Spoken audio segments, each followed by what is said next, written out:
Oh, no worries. Good evening. How are you? Good. Okay, we're all here. So without any further ado, I'd like to call the meeting to order at this time. All right. Good evening, Exeter.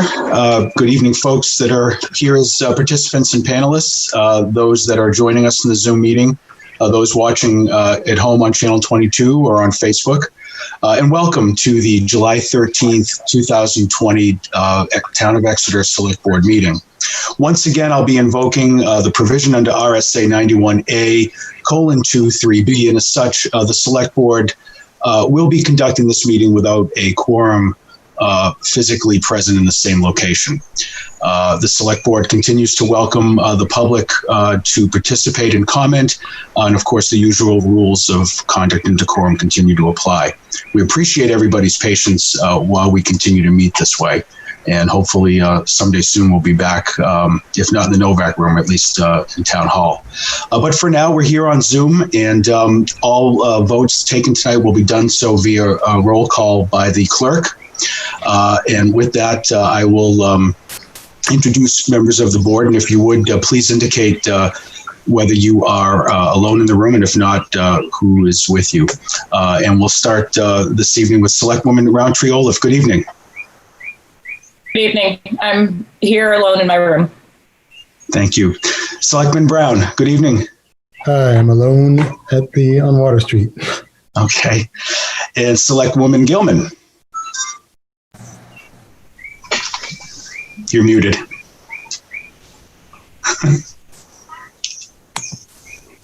I am home and alone. My husband might wander in, but probably not. Okay, good evening.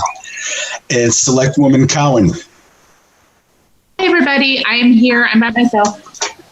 And Selectwoman Cowan also serves as our vice chair. I'm Nico Papakostandis, and I am alone in the room as well.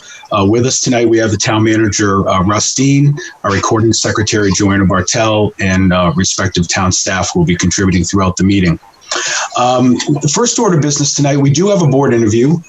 We have with us this evening Grayson Shepherd, who has applied for a position on the Historic District Commission.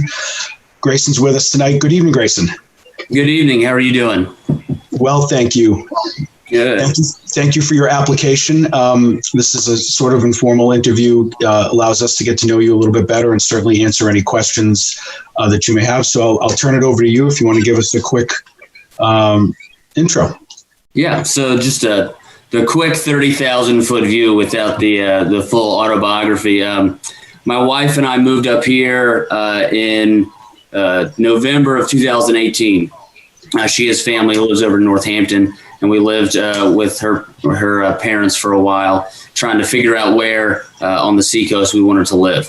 And as we were looking around and seeing other towns, we were really drawn to this town, to Exeter. So we moved in. We bought the house at the end of July and had some renovations at the end of last July, and had some renovations to do, and moved in November of 2019, and have loved it ever since. Everyone's been incredibly welcoming, and one of the reasons that we moved here, obviously, is just how well the town has done, and not just in comparison with the rest of the seacoast, but with the state overall. So we've loved it so far, and I'm hoping to be able to contribute, at least in some small way, to that continuation into the future. So that's kind of the brief background as to why we came here. Great. Well, welcome to Exeter. Selectwoman Gilman, I'll start with you if you have any questions, since you are the select board rep to the Historic District Commission. Yes, thank you. I'm very excited to have a volunteer. We've been looking for a few people. And you're from South Carolina, is that correct? I'm from Virginia. I went to school in South Carolina. I went to law school there, and then lived in Charlotte for about 6 or 7 years. South Carolina is known for its historic preservation initiatives. So some for better and some for ill. And, yeah. Well, no, your application and your background sound like it's something that we need, and you'd fill a slot that doesn't necessarily overlap what we have, which is good, but very useful. My question is, are you available Thursday night? I am available. I'm available theoretically whenever you would need me. So I am available Thursday night as of right now. So well, that would be the first meeting if we appoint you tonight. That would be your first meeting to actually be on the board. And if you'd like anyway, whether you're appointed tonight or not, there is a site walk with the HDC at 10 a.m. tomorrow at the IOCA. Okay. So you're welcome to join that. I think I might have a work conflict, but I'll double check my calendar on that. And you might just get a surprise guest tomorrow. Who knows? Oh, it's a public meeting. There you go. So I have no questions because your background, having the legal degree in property matters, is an important part of what we do on the commission.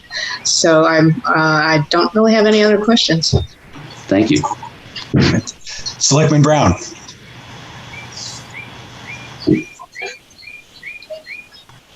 I didn't know if you had any questions. I did. Just was curious if you had any. I appreciate the offer to be a part of our historical efforts. Do you have any ideas regarding pocket parks and that kind of thing? What else you would do? I'm sorry, you cut out very briefly. I apologize. Yeah, just curious about different ideas that float around in your head regarding historical preservation and sort of piquing current interest in historical events.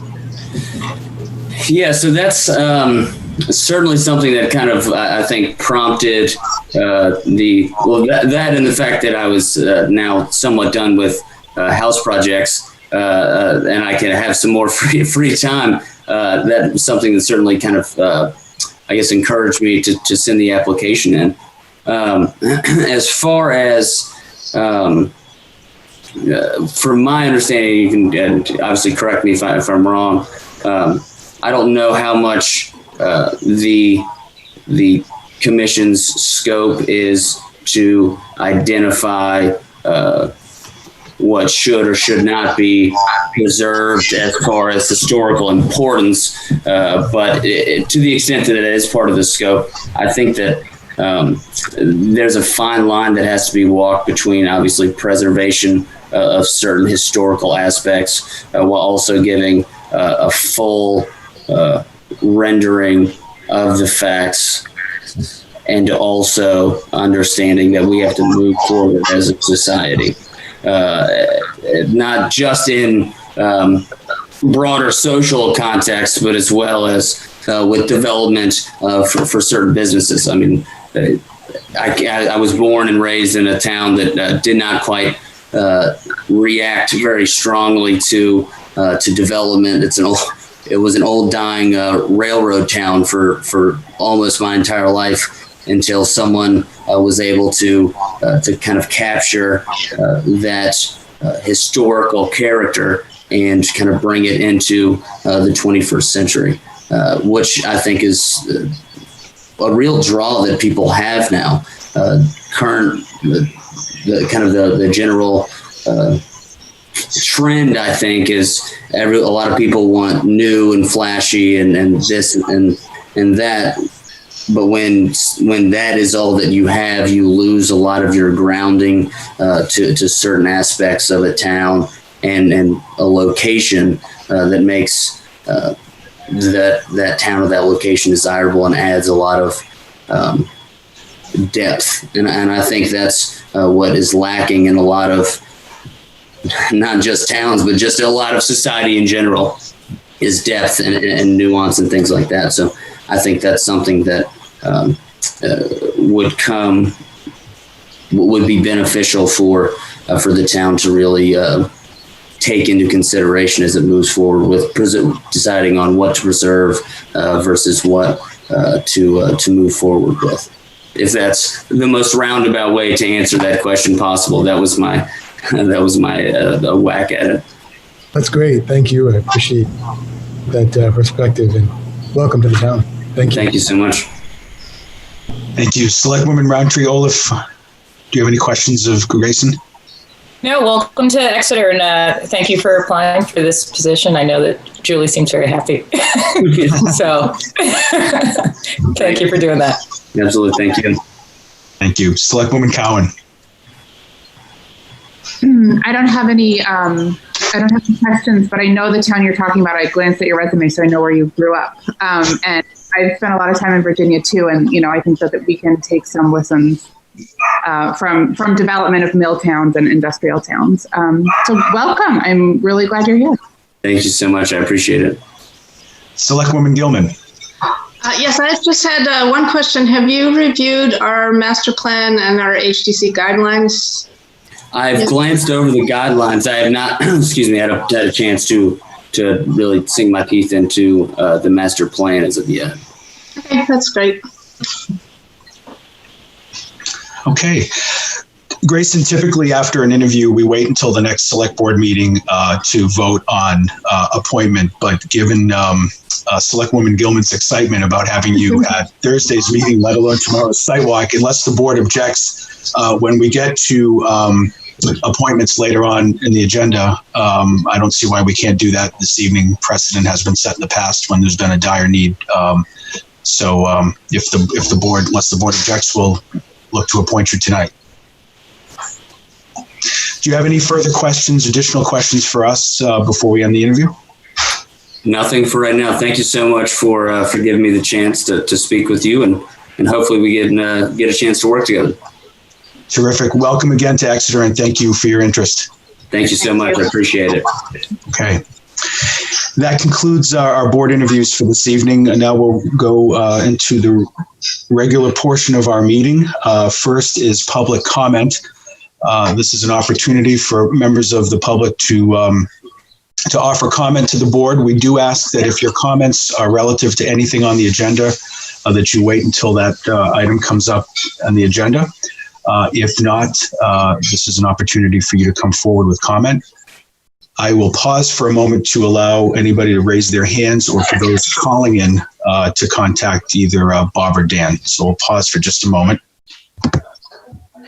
I did have someone just reach out to me asking how they can access the meeting, so I'm going to send them I don't know if they want to do public comment, but I'm going to reach out to them right now. Okay. We can pause for a moment then.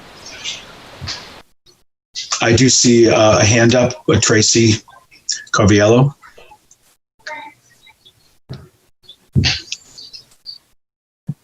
Hello, how are you? Tracy, good evening. How are you? I'm good. I'm not sure if this is up for discussion tonight. So if it is, I will wait my turn, but okay. I did not see it. I own Exeter Power Yoga, a small business in town, and I am looking to hold some classes in Swayze Parkway with the fee being waived because there's more space there. I'm currently holding classes in the Townhouse Common, and it's really small, and it's hard to social distance and make money holding classes there. So I'm wondering if this is something we can discuss, or it can be brought up. We are actually, the first discussion item this evening is going to be town property permitting. So I would ask if you could just wait until we get to that topic on agenda, and then we'd love Tracy.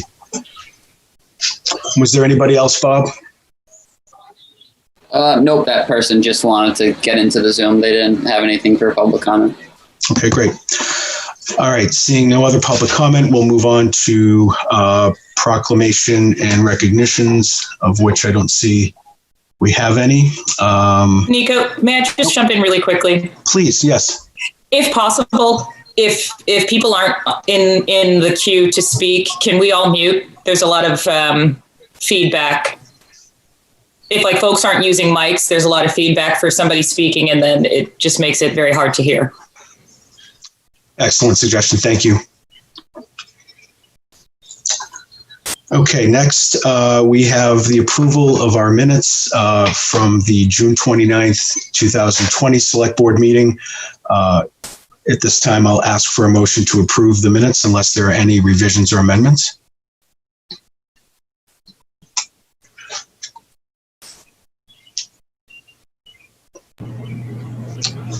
I move that we approve the minutes from our last meeting on July, whatever that was. June 29th. June 29th. That one, June 29th. I'll second. Okay, we have a motion and a second to approve the Select Board meeting minutes of June 29th, 2020. Madam Clerk? Yeah, I'm trying to find all the select people on my screen here. Selectman Brown. Aye. Selectwoman Cowan. Aye. Selectwoman Roundtree Olaf. Aye. Clerk says aye. Mr. Chair? Aye. Passes unanimously. Okay, thank you. Next, we have appointments. Since we still have Grayson on the phone, why don't we start with him? I will, either Mr. Dean or Selectwoman Gilman, do we know what the term is for this? Or is there a term? It's forever. Mr. Chairman, it's 2023. 2023, okay. April. Right. Mr. Chair? Yes. I move to appoint Grayson Shepherd to the Exeter Historic District Commission for a term to end April 30th, 2023. Second. Motion and a second. Any further discussion? Seeing none, Madam Clerk. Selectman Brown. Aye. Selectwoman Cowan. Aye. Selectwoman Roundtree Olaf. Aye. Clerk says aye. Mr. Chair? Aye. Passes unanimously. Welcome, Grayson. Congratulations. Thank you. Thank you. Thank you so much. Have a great evening, everyone. You too. Thank you. Okay, next we have an appointment to the TIF Board of Selectwoman Cowan as the Select Board representative. And I'll entertain a motion to appoint Selectwoman Cowan as the representative to the TIF Board. So moved. Second. Second. Motion and a second. Any discussion? Seeing none, Madam Clerk. Selectman Brown. Aye. Selectwoman Cowan. I guess I have a point of order. Do we I can't remember. Do we vote on our own approval to board? Usually we do these things by kind of consensus vote, but all right, so you abstain. All right, Selectwoman Roundtree Olaf. Aye. Clerk says aye. Mr. Chair? Aye. Passes 4-0 with one abstention. Next, unfortunately, we have a resignation from Brianna Brand from the Energy Committee due to relocation. So at this time, I would ask for a motion to accept Brianna's resignation from the Energy Committee. Mr. Chair, I move to regretfully accept the resignation of Ms. Brianna Brand from the Energy Committee. She was a great connection to Clean Energy New Hampshire and gave us a lot of input and help. Second. We have a motion and a second. Any discussion? Seeing none, Madam Clerk. Selectman Brown.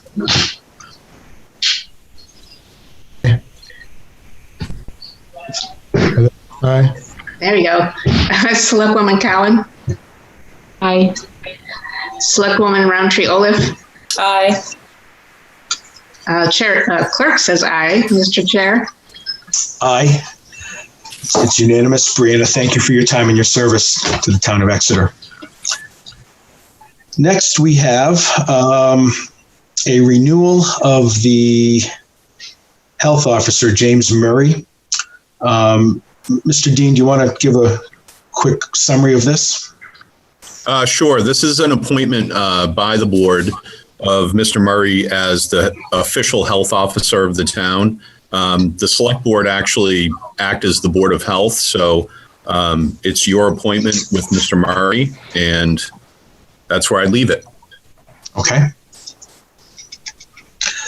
Do I have a motion to reappoint James Murray as the health officer for the town of Exeter? What is the term?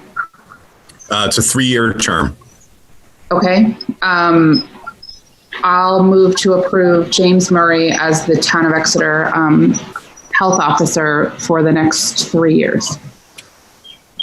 I'll second. The motion and a second. Any further discussion? Okay, seeing none, Madam Clerk. Selectman Brown. Aye. Selectwoman Molly Cowan. Selectwoman Cowan. Aye. Selectwoman Roundtree Olaf. Aye. Clerk says aye. Mr. Chair. Aye. Passes unanimously.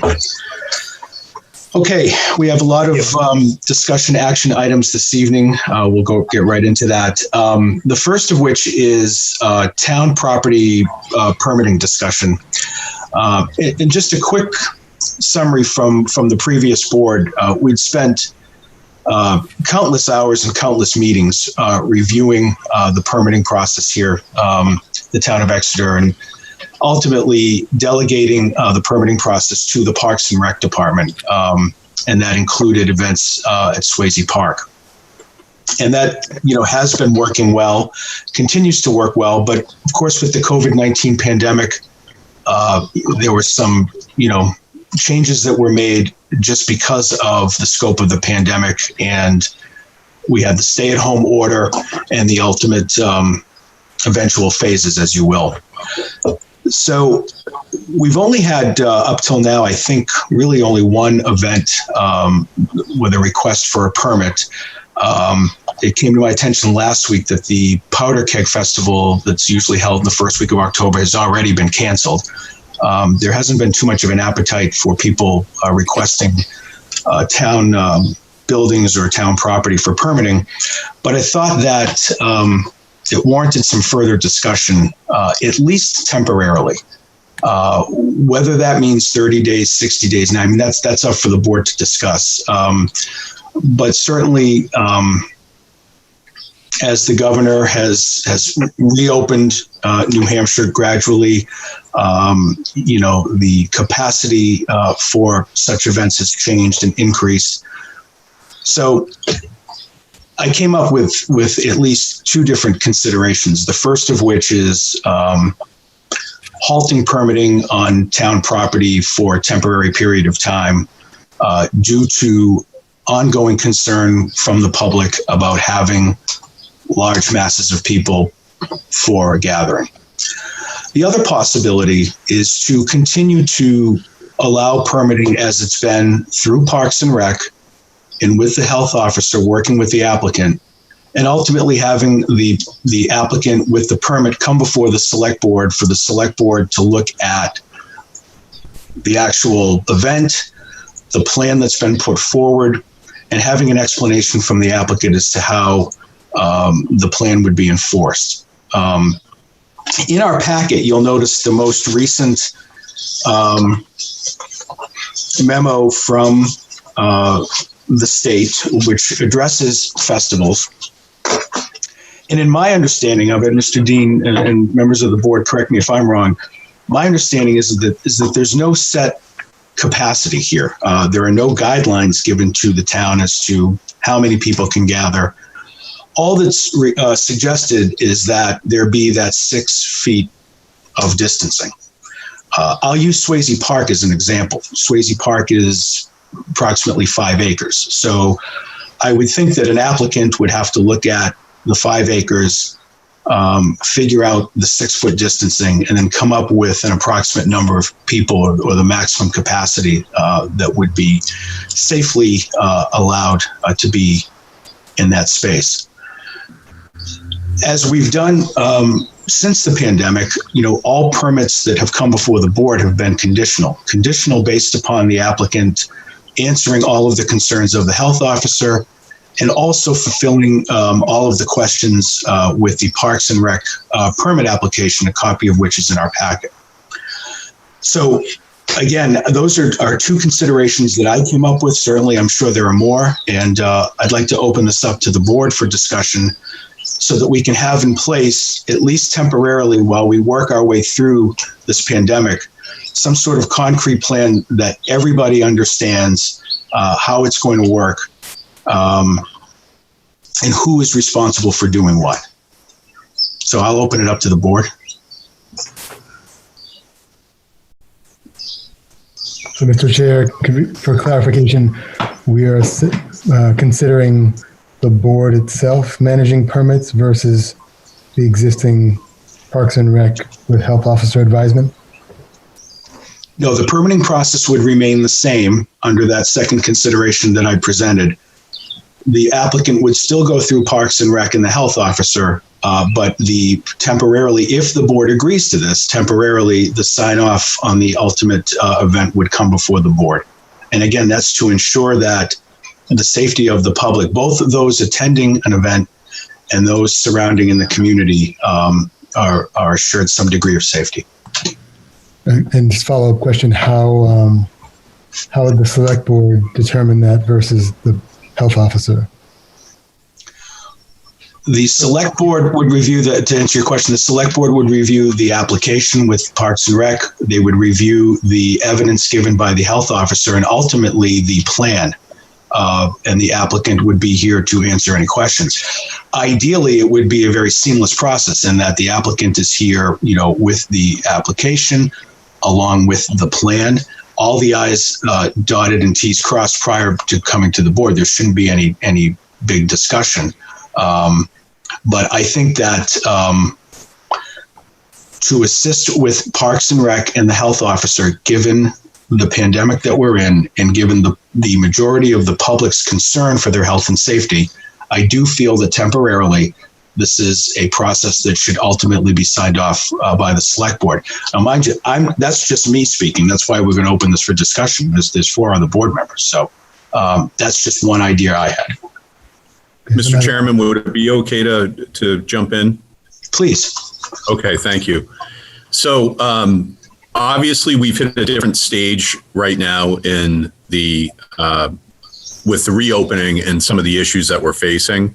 So in terms of just looking at these particular issues, permit by permit and event by event, it seemed to us that it made a lot of sense to have maybe public discussion over some of these permits where some of them can generate some of the public reaction that we've seen. And also, it was also to bring in the issue of enforcement from our end as well. One of the concerns that's been raised at the staff level has to do with how much our ability is to be able to enforce the kinds of things that are being required by the state guidelines. So the feeling was basically, if we can make this process, at least on a temporary basis, a process that goes to the board, it would make sense to us and wouldn't leave any questions to be answered. Okay, thank you. And then with that, I would ask, what's the temporarily, how would we define when temporarily ends?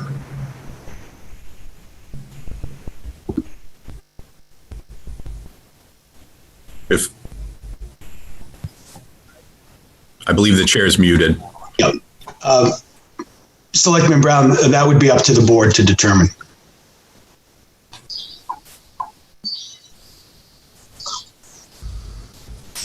Selectwoman Gilman.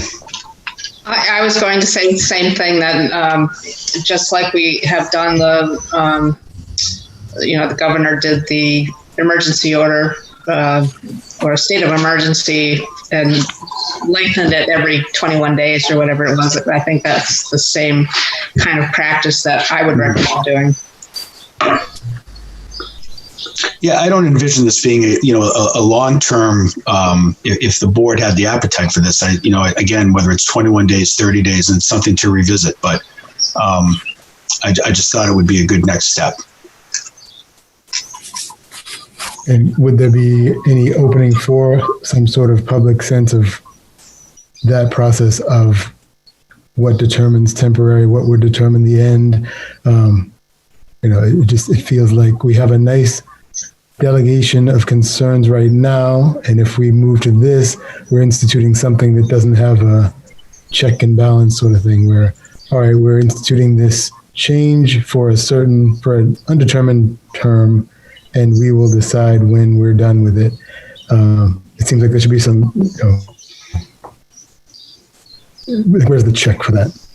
When the town says that's enough, or when the board says that's enough, it feels like there should be some natural, if we're doing this in good faith, there should be some institution of I guess we're the oversight body, but oversight of our oversight. It feels like there should be some advisement of this piece of it, of what determines temporary. That's all I have. Thank you. And I think my comment to that is, first of all, we look at the state for guidelines, and unfortunately, the guidelines that we've been given on multiple things have been vague in parts. And as the governing body, we have to make, and we've had to make decisions through this pandemic. I mean, one was the closing of Swayze Parkway to vehicular traffic. That was done at an early select board meeting, and we did it for 30 days and to see how it would work, to see if it were safe, to see how the public felt about it. And as we stand now, we have continued to do so for a couple of periods, and even the last meeting agreeing to keep it closed for the end of the summer. So I think when if we do something out of what we think is good for the town, and it's done temporarily, it allows the town that time to come to a next select board meeting and opine on that. Selectwoman Roundtree-Olaf, if you have your hand up. I didn't know if I was jumping ahead of Julie. Just want to make sure you're good. Okay. So I just want to clarify what our role would be in this. So I assume it would be the same as if an event were taking place in, let's say, Swayze Park. And I'll use Tracy, if that's okay, as an example for Exeter Power Yoga. So if they wanted to move their their classes to the Parkway, I assume then the first step would be going to Parks and Rec and contacting Greg. Then would the next step be Greg saying, here's what it would look like for you from our end to have approval. James would perhaps review it, and then it would come to us after Parks and Rec and the health department approve that, and then it would come to us, or are you seeing something? Okay. No, it would come to us after that process, and with the applicant present, along with their plan. And again, in the ideal, it should be seamless. It should be select board, Parks and Rec have the application. The health officer has signed off. Here is my plan as to how we're going to promote wellness and safety. And it should just be seamless. There shouldn't be any questions. And it also gives the board an opportunity, if the health officer or Parks and Rec have any concerns, that would be an opportune time to discuss it with the applicant and perhaps try to help the applicant along if we could. Okay. So I think if that's the direction in which we're going, as long as, we do that from this point forward for every event, business, et cetera, that wants to utilize certain spaces within town. The only other piece that I'll add to it, and it's as Russ mentioned in the last event that was supposed to take place, I would just request that members and citizens from the town contact the select board, since we were involved in that process, rather than contacting businesses who are going through the proper channels. So I get that not everyone's happy that we're considering having larger events in the midst of a pandemic. But I do think that if citizens have issues with it, that they contact the select board if we have approved them, rather than, so that's sort of a side piece to it. But, also to what Daryl's point is, I think we should do similar then to what we did with Swayze Parkway and opening up to pedestrian traffic, and set maybe every month or every meeting we revisit to see where we are, have any regulations changed from the state, and then go about that process so that we're not doing like a 6-month, the select board is making decisions about events that are taking place that we're no longer needed in that process, because, I think Greg and James are far more skilled than we are, but I do appreciate the knowledge of what is happening in town.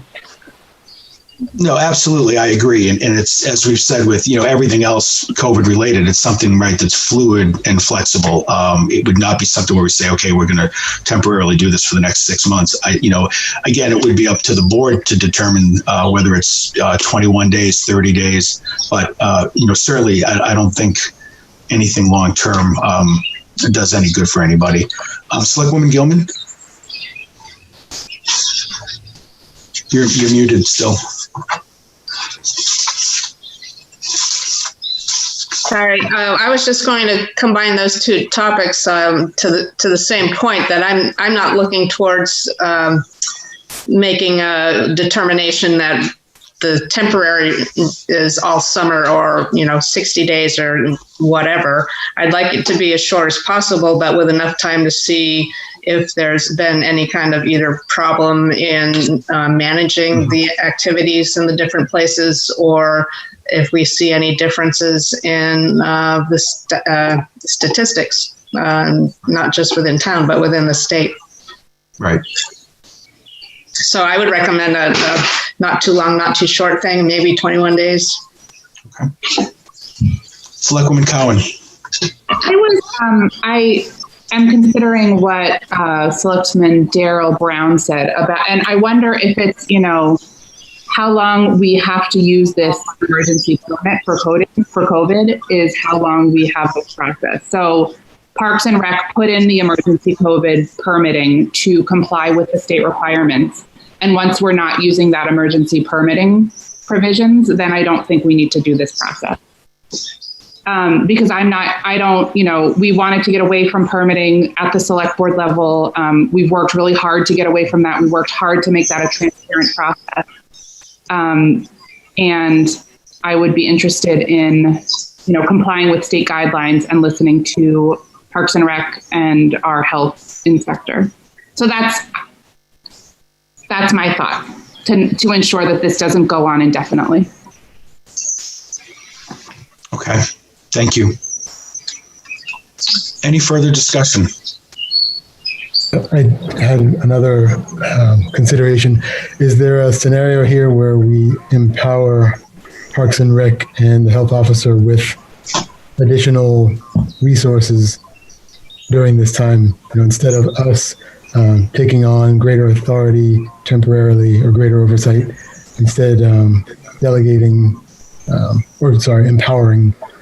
Because if you think about a revisitation of this, so I don't want to use the phrase second wave, but knock on wood, but let's say this is not our last go round at this, is it better to train capacity into the organization, or to, take power, concede power, take power, concede power? So I'd like to see if there's if there's a road that involves granting Parks and Rec and health officer greater abilities to, fill in the blank during these periods. So that's something that we can, so it keeps us at an oversight level across all the town's concerns. I do have that concern that we end up in the place of micromanaging versus having a grander oversight that involves the town's economic health across a bunch of sectors, the town's, all our departments. This just, so I'd love to hear if there's any sense of what that might look like. I think Melissa's hand is up. Yes, it is, Melissa. Hi. Whatever you guys decide, I just want to say that a lot of the guidelines state that the local authority or the local entity has authority, which a lot of times when we're reviewing things with Greg and Russ, that often is the select board. So without final say as Park and Rec, where the guidelines say the local authority, it becomes a little difficult for Park and Rec to have the final say. Just a thought. And my take, Mr. Chair, if I could, just for a minute, is just to say, I think we worked very hard to delegate off the permit process, and certainly we appreciate that. And we want to play a supportive role in that. And under normal conditions, I would say that we're very well equipped to handle it all. But because of the unique situation we're in right now, it does change the dynamic.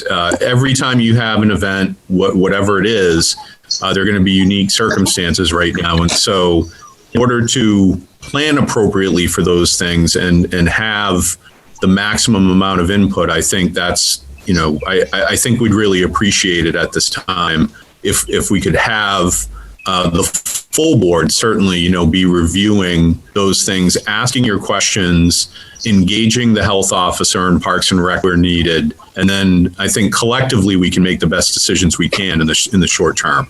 And that's really what we're looking to do. Selectwoman Gilman. Yes, I was just a little bit confused by Selectman Brown's comments. Is there a particular, not recommendation, but idea that you're asking for more authority to the Parks and Rec and Health Officer? If that's what I understood you were saying. Yeah, so the example that would come up would be, let's say for social distancing or enforcing masks during an event, something like that. Enabling the health officer to, hey, this event have enough volunteers to handle this. And if the event coordinator said no, the health officer could, do something, could elicit public support to do something, or even could in some way make things happen that would be beyond just a recommendation. It sounds like in an environment of shifting requirements, we can be in a situation where at the start of the week there are one set of requirements and at the end there's another. The health officer can be in a situation where he's approved something, but then it no longer meets the requirements by the end of the week. But with the health officer just being able to say yay and maybe not nay, how do we, whereas if we empower him with some additional, the ability to, make some revisions, or I don't know what that looks like exactly, but it's, we're in this interesting time where criteria can change between approval and event. Right. So, right. And when we went through the process of changing our application process, that was one of the considerations. And one of the reasons that we did it was because we were getting applicants coming in on a Friday afternoon for an event on Sunday, and the select board wasn't meeting until Monday. So they were looking, for a quick approval for something. And that might happen in this situation where, this Gopher committee comes out with a new guideline for a particular thing, and we've already approved something that didn't necessarily agree with that. You can do one of two things. You consider it grandfathered, or we have given the authority to the town manager to approve applications that come in with a relatively short turnaround that the board isn't going to meet. And that was one of the difficulties, was that the board only met every other month and or every 2 weeks. So applications were coming in between time that had to wait for our signature, and it changed the date they could do it. And, it was a big hassle for the people that wanted to put on a production or do something. So I would say, I don't think I want to put any enforcement responsibilities on our health department or Parks and Rec department. But if there's a change between when an application was approved and by the time the event's going to happen, that's a discussion between the health officer, the Parks and Rec director, and the town manager, whether to go ahead.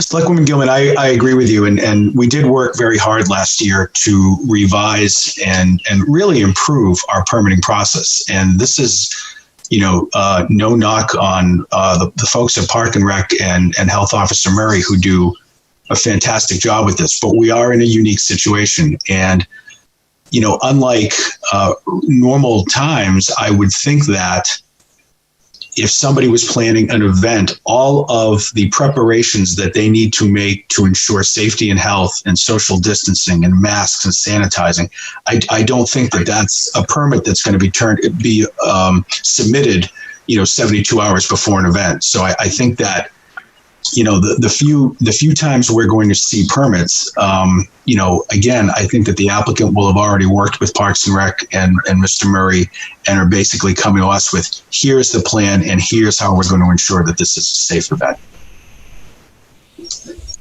Sorry to be the squeaky wheel today. Just one more question on that, a thing to consider. We're talking about events as they have been. So in light of Tracy Coviello's call in, what about the situation where, considering, okay, we're in a time where a business could be faced with changing regulations, and inside of a 2-week window to pivot, they would want to seek out a permit from the town. Do we want to consider what we're talking about granting to the select board, putting that on the town manager to have him then be able to make these approvals inside of the select board cycle? So if something needed to happen within a week, or do we want to say no one should be requesting permits inside of a short term during this time? Well, I didn't say that nobody should be. I just thought, given what everybody has to do to prepare, I would find it hard to believe that, you could pull that off. But that being said, I've never planned an event, so. Yeah, we're just bringing into consideration businesses that are businesses that rely on space and attendance that right now and into the foreseeable future might have shifting requirements on their space, and so could be seeking from the town very short-term requests to use our public spaces. Because it could be that we're designing something right now that actually undermines requests that are on the way. Does that make sense at all? Mr. Bisson, you have your hand up, and then I'd like to open it up if there's anybody from the public that would like to comment. We'd love to hear from the public. Well, thank you, Mr. Chair. To echo what Daryl has said, I think the board in general needs to look in the foreseeable future. We have events that are scheduled not immediately, as you mentioned, the powder keg canceled, but you have other large gatherings that could bring people to town, holiday open lights. I know it's a long ways away, but there's some, the Festival of Trees are very interesting. And then you got the holiday parade. I know these are months in advance, but I think planning ahead for a possible discussion to have for all of those events is going to be very vital to keeping the residents safe. Absolutely. And, between now and then, hopefully things change for the better. I'm sure they're going to change. And again, hopefully for the better. Barbara, Dan, are there any members of the public? I see two. Tracy, I'll have you go first, please, since you came on at public comment. Welcome back. Hi, thank you. Thank you for taking the time to listen. And what I'm asking is basically to hold classes, and it's not an event by any means. It's not it's not a festival. It's not an event. It's a yoga class, and it's a very controlled situation. All the mats, they show up. We were already doing it downtown in the Townhouse Commons. So I don't understand why it would be an issue to move that to Swayze Park. It's a town park. It's very small there. It's very loud, and we can't take enough students to actually make any money in that small space. So Swayze Park has those two fields way down the end by Newfields Road. I've lived here for 23 years, and I've never even seen anyone in those two fields. I'm not asking to be in front of the gazebo or anything like that. Most of my students ride bikes and walk or run to class. They don't park. And if they did park, they would park downtown and walk. They come, they take their class, and they leave. And it's very controlled. It's not an event. So I have been going through the town. I've gone to the rec. And so this is why I'm coming to you, because I'm not getting anywhere. I don't know why it's okay for me to be in that little spot downtown and not okay to be in a wide open space in Swayze Park. when I asked, he said the fee was $150 a day. I'm not making any money. I'm barely staying afloat. There's yoga studios going under left and right, and I would like to stay afloat.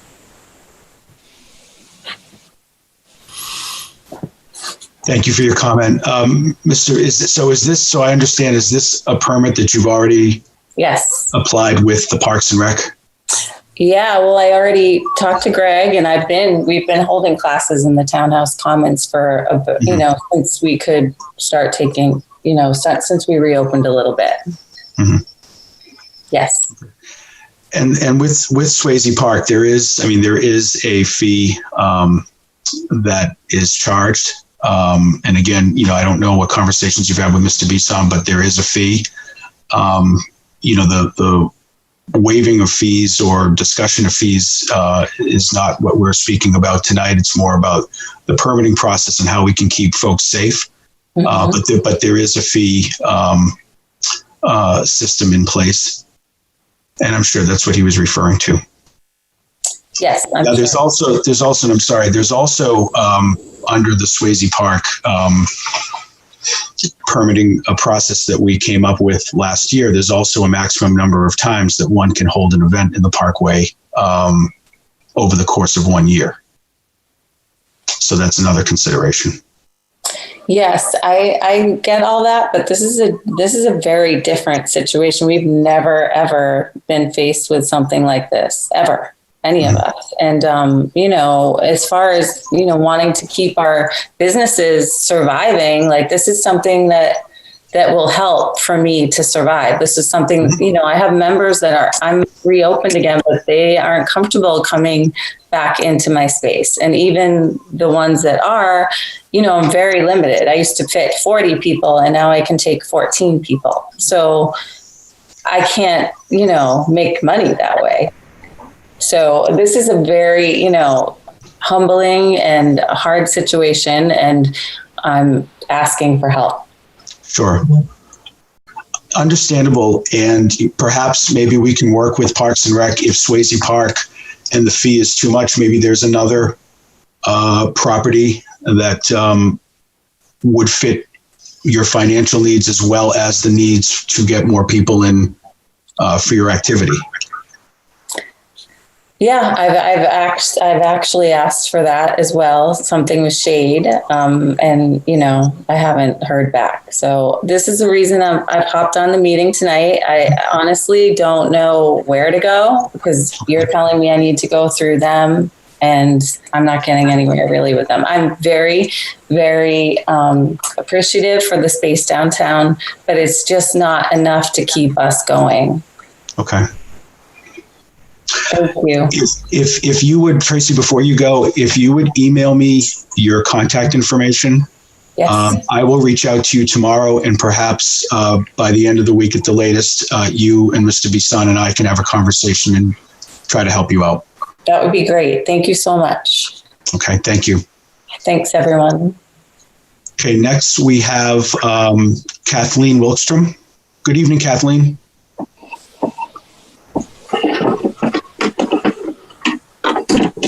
Can you hear me? Yes, we can. Good evening.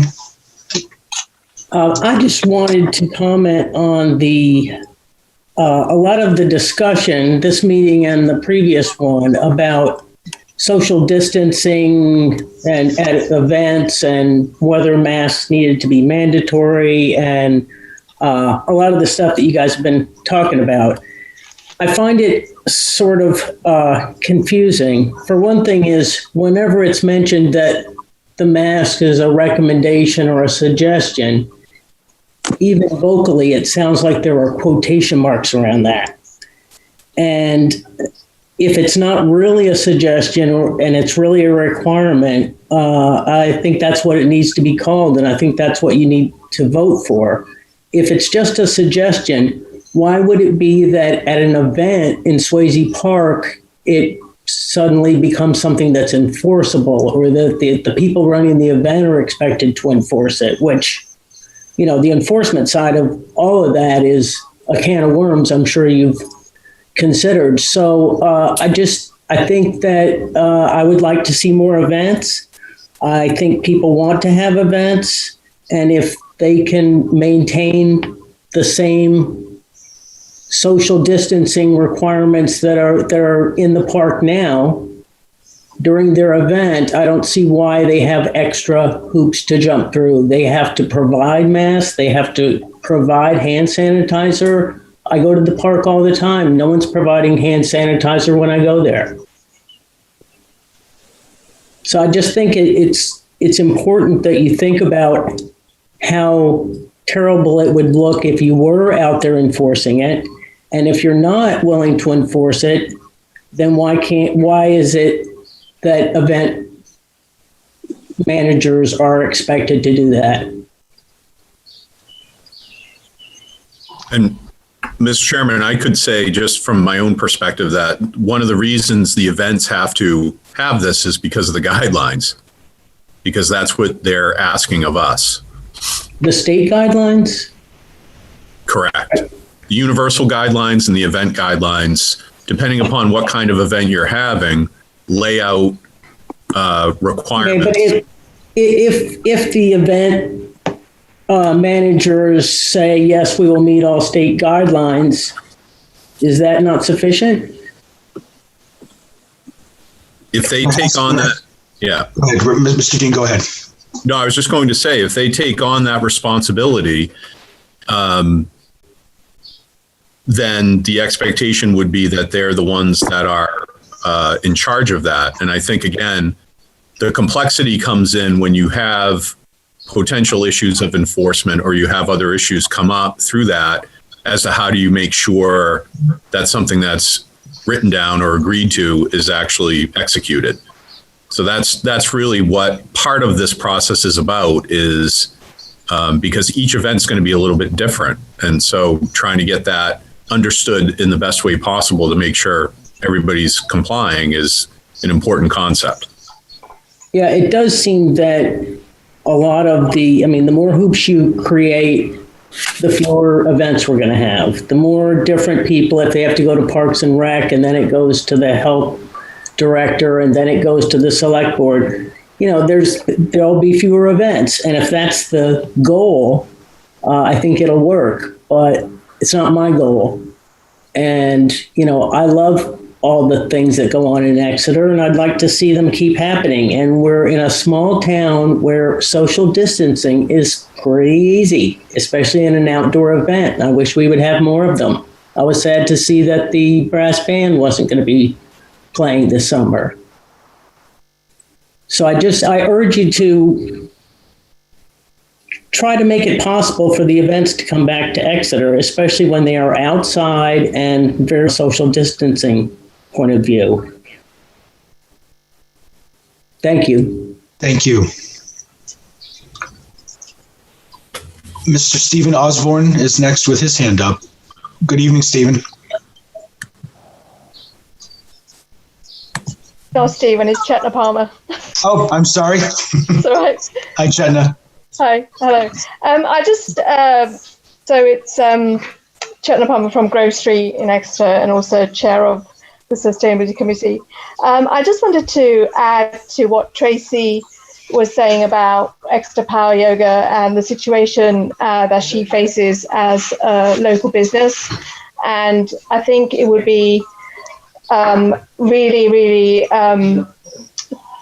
useful and helpful and everything else for the town to revisit the permitting and other situations that that were set when things were normal, and really help out the local businesses, because they bring people in. And I would say there is probably a conflict, because I do teach yoga at Tracy's, and I have taken the classes at the town common, and it is a small space, and to be able to give Tracy and her business the opportunity to stay afloat, like many other businesses in town, for the town to extend that hand to accommodate a bigger space. And also, I think for her business and what yoga provides to individuals, and the health benefit as well as the mental benefit would go a long way to help people reconnect with the community as well. So it will be, I would say, as Tracy mentioned, is a very different and situation that we're all living through at the moment. Thank you, Chetna, and I'm going to look forward to working with Tracy and Greg later this week to try to help her out. Okay, thank you. Thank you. Okay, and I see one more hand up, Robin Tyner. Good evening, Robin. Good evening. Can you hear me? Yes, good evening. Okay. I just was listening and I wanted to speak up in support of what Tracy and Kathleen and now also Chetna have said. I've never actually been to Tracy's Power Yoga, but I've done some of the outdoor classes the Y is now offering, and it's, it's a phenomenal new thing. It's wonderful. And especially for something like yoga, to have the wind and the birds and all of that, it's a wonderful thing. It's a healthy thing. It would be good for people to see and enjoy. And if we're not taking care of our small businesses that are trying to take care of us, it's just a symbiotic thing that I would love to see all of us support. I would love to see more events outside on Swayze. Inside events, I can see that's pretty difficult. That'd be a pretty tough nut to crack. But outside, where, like Kathleen said, the distancing's fairly easy, I think that would help our small businesses and it would help our residents. And it's probably the most healthy thing we can do for people. Hampton Falls had a wonderful arts and crafts festival, I think about a weekend ago. I went and it was great. People were so thrilled to be out. People were respectful of each other's space. And I just wanted to voice that because I think you're hearing from people who don't want events, but there's a lot of us that really do. And we want to be able to support the town. Thank you, Robin. There are no other hands up from the public, so we can bring this back to the board. And I think the initial conversation was not permitting anything, but coming up with a process by which the applicant can come before the select board with their plan as to how their event can be conducted safe and providing the safety and health for all those that are at the event or near the event. So I'll bring it back to the board. Any further discussion? Mr. Chair? Yes, Selectwoman Gilman. Well, I had a few thoughts go through while listening to the comments. And one I'd just like to address as the requiring event planner to make the provision of face coverings and hand sanitizer, et cetera. I think Mr. Dean already spoke to this as being what's in the guidelines that we have to respect and make our decisions on. And if you remember earlier on in the year, the pronouncement was made by the president's committee, anyway, that the federal government supports, the state government manages, and the local governments enact, or enact isn't the right word, but execute. So that's the position that we're in. We're getting these guidelines. We're getting maybe some funding, but not yet. And so the guidelines are coming from both the federal government and the state government, and we're left to decide the mechanics of how to make that happen.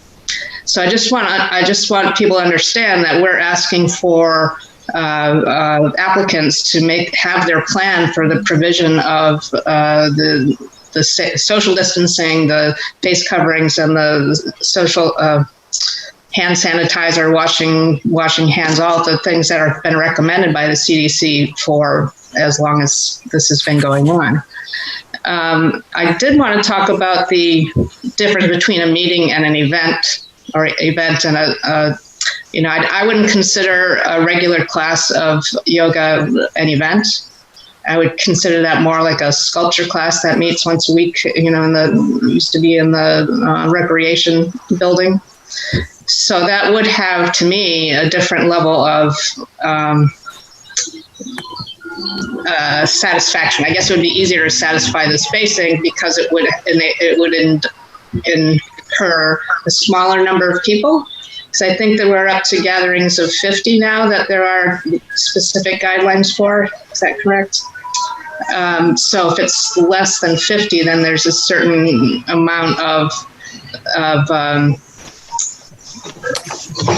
this kind of provisions for the protection of everyone that can be met without being too overburdensome. Now, but when we're talking about overburdensome comes in the idea of the waiver of a space, because if the class is getting popular and large because people want to be outside, and in order to pay for that space, more students need to be there to be accommodated, and then it becomes more difficult to manage. So when we're talking about doing these permits, for a 21-day period with these conditions on our applications, we have we chose at one meeting, and Ms. Cowan, maybe you can remind me, that we were not going to give waivers for the use of building or park or whatever, just because it becomes a slippery slope. However, that being said, I would consider doing that, providing waivers, but we need to have a criteria of at what point do we cut off allowing waivers? Like, is it a size limit? Is it a, I don't know what limit. And then the other thing was that there was a certain number of times that a group could schedule for, and our limit, how we limited it was that someone could schedule for 4 uses on one permit. Not 4 per year, but on one permit. And then at the end of that last 4 events, then another 4 they have to apply for. So just to be clear there, that you're not limited in the number of, of events per year, or per month, or however regular it is. It's just one permit for 4 instances and another permit for the next 4, etc. So I've thrown a lot of stuff out there. Selectwoman Gilman, I'm confused, I think, on the Swayze Park permitting when we voted on the maximum number of events. I believe it was 6 events per year for one organizer. That's just for Swayze Park. Yeah, I'm sorry, I forgot that part. I thought I just was remembering more like use of the town hall or something. No, it was for Swayze Park. It was 6, maximum of 6 events. And I agree with you on the slippery slope of waiving of the fee. But again, I want to, and I know we all want to help out our local businesses. But one other thing to consider,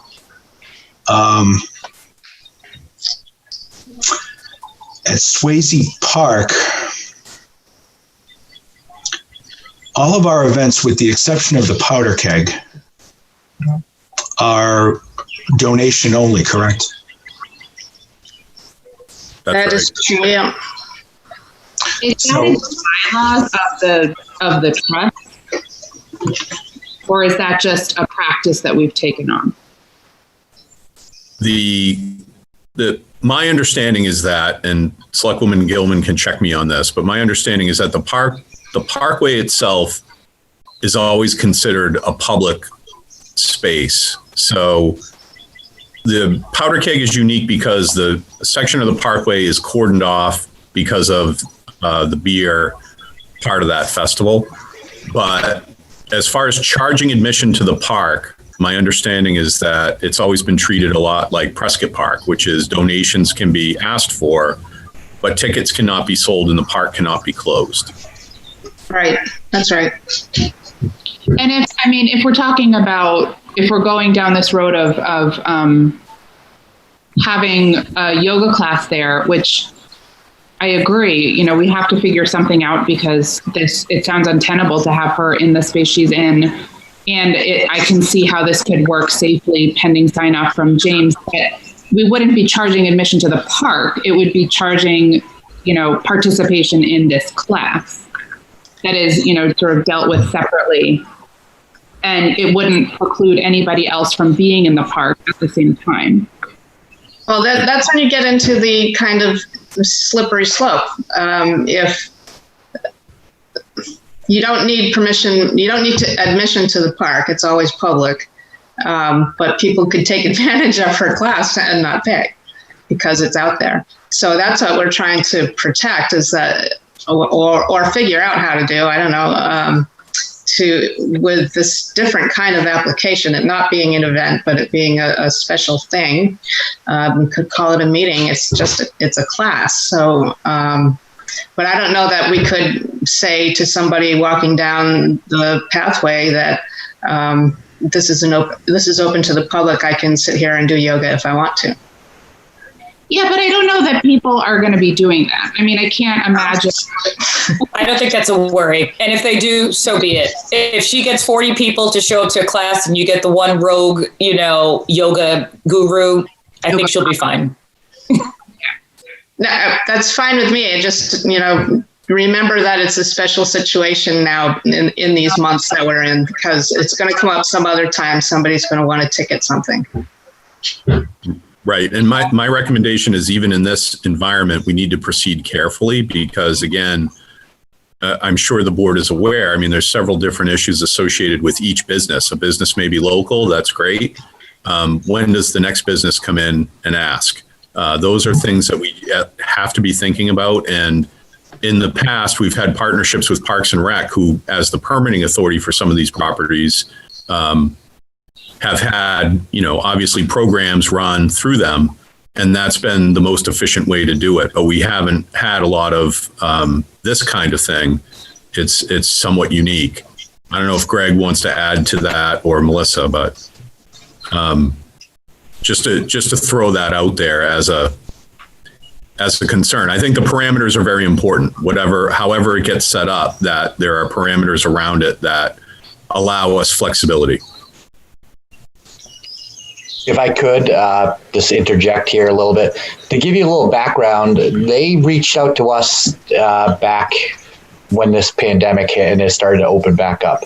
We gave them several options, and they had settled on Townhouse Common, primarily because Swayze Parkway, as you know, was closed for anything, just pedestrian traffic. So that being the case, now it's open.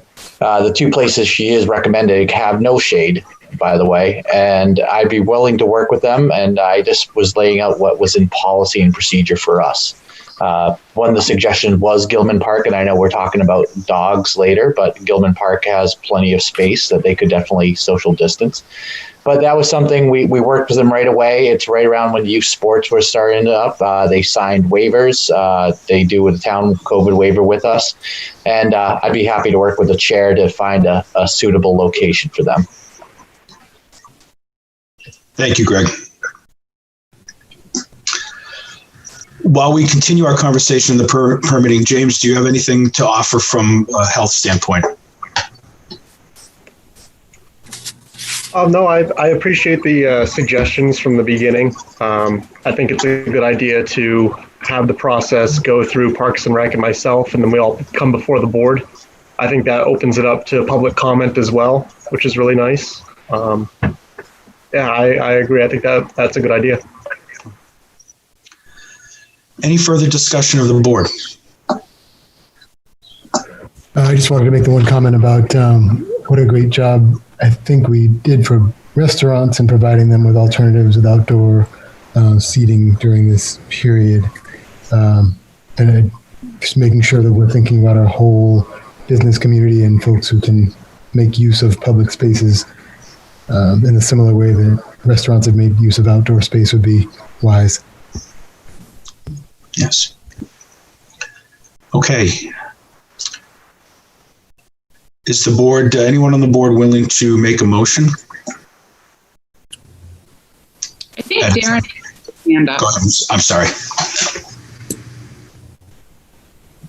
Yeah, thanks. I just wanted to add a quick comment, and I think Daryl just sort of did it for me, which is that, these restaurants, really almost no different than a yoga studio or any business that's struggling because of COVID, and they had to go through a pretty serious vetting process with a lot of department heads, with the board. They have to have insurance, and I would think that any space, public space that we can put Tracy in and her company, they could rope off just like the restaurants do. It'd be easy enough to do. Obviously, if someone doesn't want to pay and do yoga next door, they can do that, whatever. But I think that would really help her business and any other business we can find space for. Do also want to mention that she did try to reach out to PEA, and PEA was $50 a day.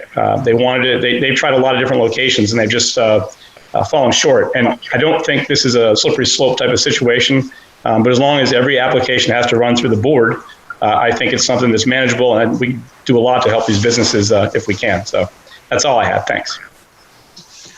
Thank you, Darren. And I agree. I mean, we want to help everybody as best we can, and finding a location for her and any other small business that would also fit their budget. And if Swayze Park, with the fee for Swayze Park, is outside of the budget, then certainly I'm sure that Greg and I will be able to help her out this week.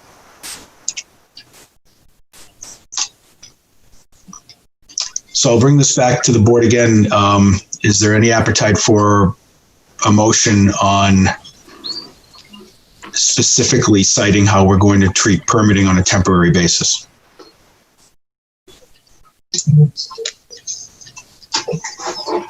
I'm writing it down.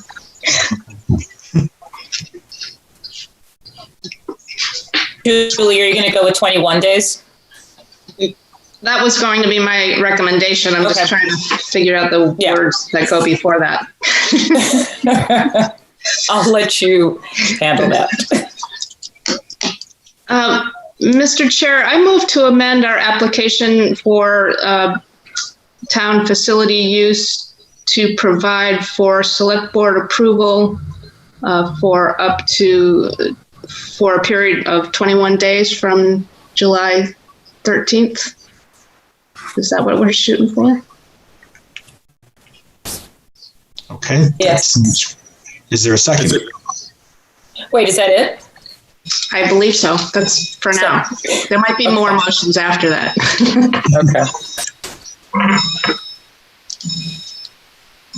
Mr. Dean, were you going to say something? I was just going to say 21 days. Is that window in any of the board members' minds too small?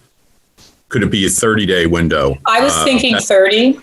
Takes us to August 13th. Tonight is July 13th. That might give a little bit more of, and I'll explain my thinking. What I'm thinking is that, and again, as James and Greg will, certainly concur with, one of the difficulties of this process has been making sure that we have, for lack of a better term, all the bases covered, and the new kind of plan that needs to be put in place for some of these events is a little bit lengthy. It takes some time to get it done. So that's why I was thinking at least 30 days, or maybe even through August 31st as a yardstick.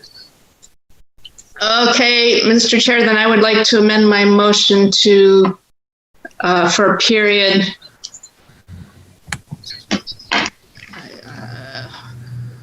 I'll say August 31st. Okay, is there a second? I'll second. Any discussion?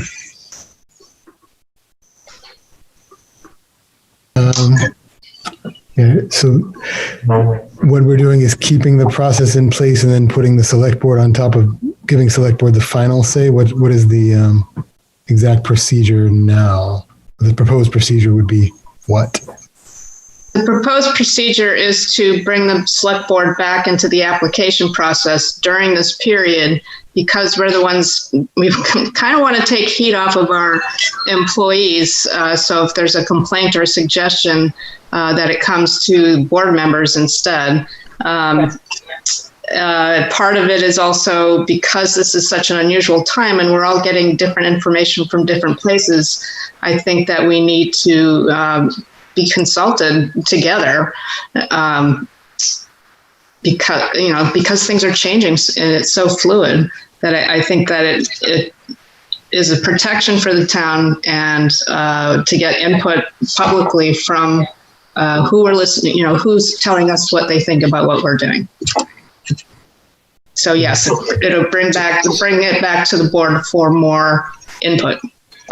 With the expectation that the applicant has already filled out all the paperwork, done their due diligence, and they actually have the plan in front. So there should be no, well, I'm going to do this in 3 days or I'm going to do this in 5 days. It's going to be the applicant with, here's my plan, with Parks and Rec sign off, with Mr. Murray's sign off. And again, it should just be a very seamless operation. So is it just effectively a veto state? Because we would not be in the position of making recommendations. Health officer recommends we do not approve. Parks and Rec recommends we do not approve, and we approve, right? That's an unlikely situation. So this is strictly to set up an added protocol of giving the board the ability to veto.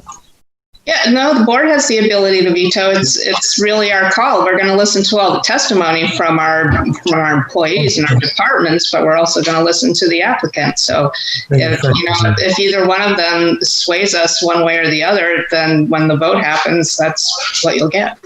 But will this open a scenario where we're recommended to not hold an event or class or recurring, and we do it anyway? It might not. I don't know how to predict that. It really depends on the applicant, how thorough the application is. And I think that the departments have gone through and done a good job trying to make an application that is understandable given the length of the different guideline sets that we've been getting. They've synthesized it down to 2-3 pages instead of 7. And so it feels like we have a process in place that can be bolstered and supported in different ways to respond to the situation. And what we're proposing is something new that could override this, which then opens us up to more. I would assert opens us up to more exposure as to why did you make this decision based on your recommendation to not hold the event. Well, every decision is supposed to be unique and not based on the precedent that we're setting, which is why we stopped allowing for waivers, because why did you give the waiver to X and you didn't give it to me? And everybody's got a story behind why they want a waiver. Everybody's got a story behind why they can't or can meet different specifications. And we as a board have to make the decision that we're going to toe the line right here. This is the line and you can't step over. So yes, we're inviting potential to say no to people. But again, it's like we have to listen to the input that we get, and we get plenty of public comment when it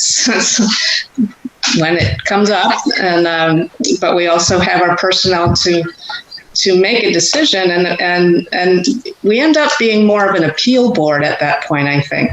And so when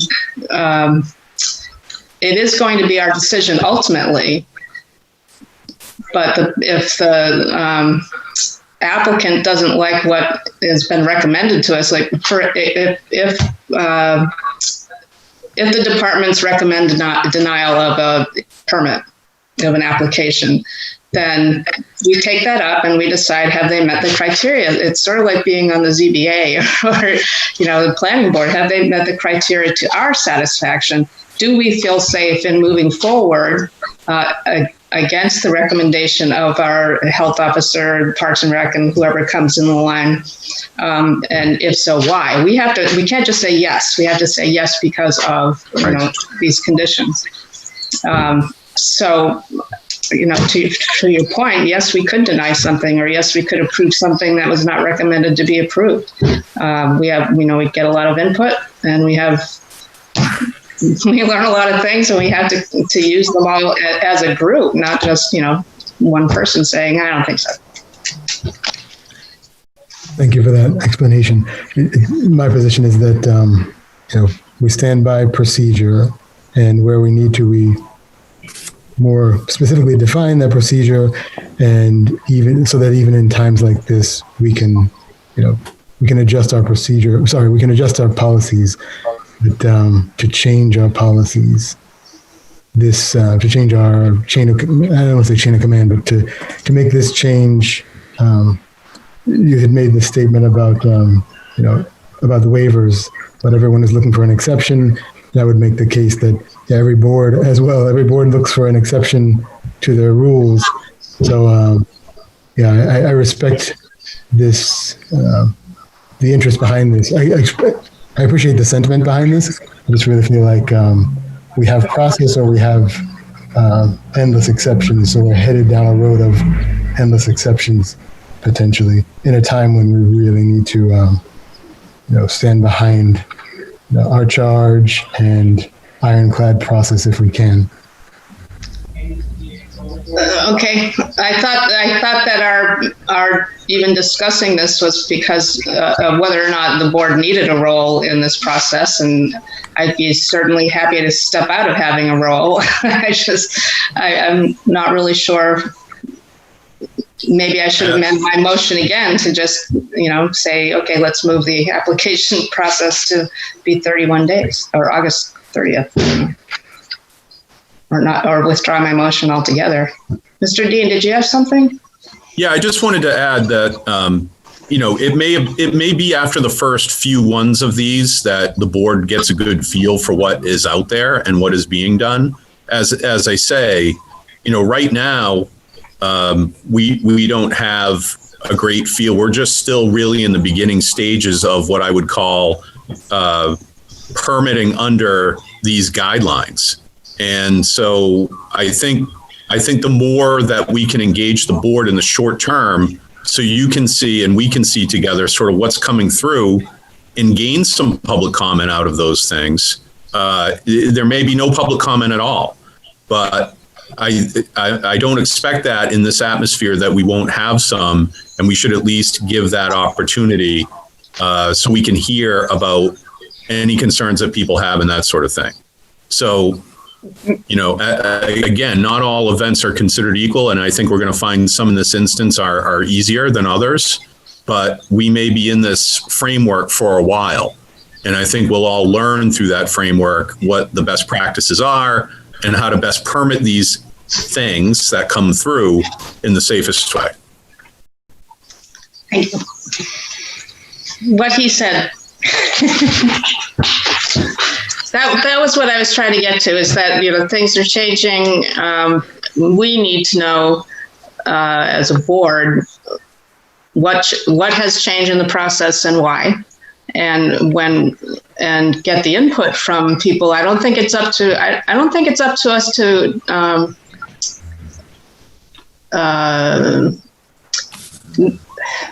micromanage our employees, but at the same time, I also don't think given this time when nobody knows what the guidelines are going to be in 2 weeks, or if they're going to be in draft form or published form, that we should. I think we should be in a position to support the decisions, but we also need to know what they are. And we need to know, that as Mr. Dean said, we're going to learn along the way. Okay, this is working out really well. Oh, you don't need to come see us for that. But, until we're I don't know when we're going to be into some settled space, but I think that there are different applications that come in that can be, you can knock off things off the list because they don't apply. And we talked about that when we first started changing our application process. If the application process is 8 pages, but 7 of them don't apply to you, then, all you submit is the 1 page. This is a little different because we're getting these guidelines about social distancing and facial coverings and et cetera, et cetera. So I'm just looking at it as a mutual protection and a further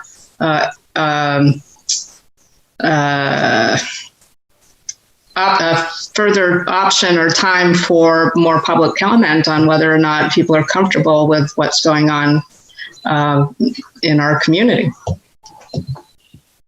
I was kind of blathering there, but it's a great point. I can definitely concede this argument for sure. But I'll promise to be first in line to remind us to give this back to our delegated process. But yeah, you've made a great argument, so I'm happy to second the motion. It was a hard-earned one. Thank you, Mr. Selectman Brown. We do have a motion and a second, but Selectwoman Cowan has her hand up.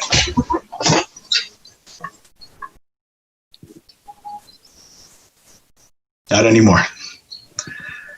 Any further discussion? Seeing none, Madam Clerk. Selectman Brown. Aye. Who's next? Selectwoman Roundtree Olaf. Aye. Selectwoman Cowan. Aye. Clerk says aye. Mr. Chair? Aye. Passes unanimously. Okay. Thank you, everybody, for a great discussion. Yeah. Next on the discussion item, which is a nice segue, back a year ago, the first month I was on the board, when we met to discuss our goals and objectives for the year, one of my goals and objectives was to create an arts and culture advisory committee.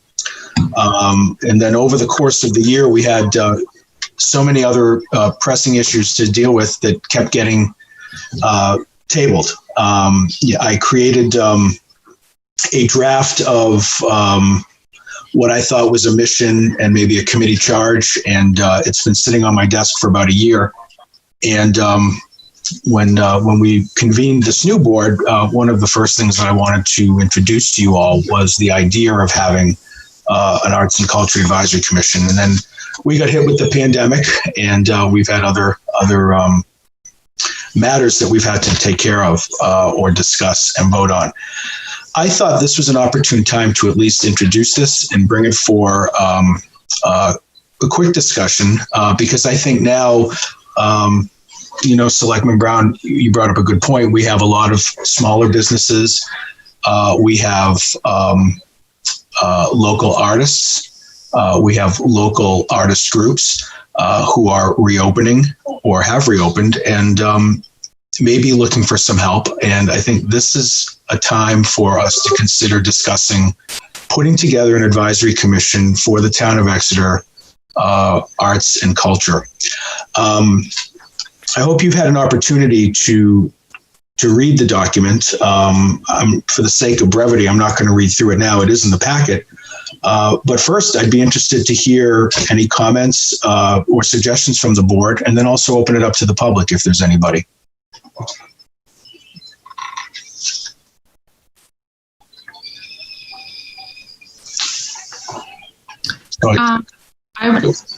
I'll just say something. I remember hearing about this my very first year on the select board, and I remember community member Anna Grazier coming before us and proposing something similar, and thinking it was a good idea then. And then, it just seemed like we never really got to it last year. And I think that now, in a time of reimagining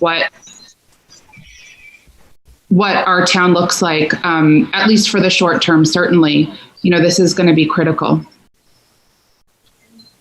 And so I just happened to look back on the email that we got from her, and it was from November of 2018. So that's as long, that's how long this has sort of been percolating in my brain. And I know that citizens have been calling for something like this to sort of help us move forward in conceptualizing what the culture of our, the arts and culture mean to our town. Thank you.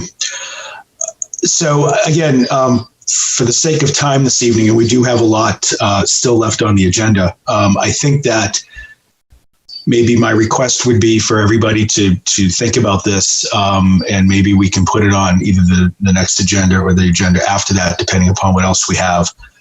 And certainly invite the community to go onto our packet and read this. I see this being incredibly collaborative, but we have a great art and cultural community, and I know we can do more to promote it. We've had a defunct arts committee now for several years. And I think just creating another arts committee 2.0 would be doing the town a disservice. I think we can certainly be more inclusive of other cultural organizations other than just the arts. And I also think that it would provide additional economic opportunities for the town.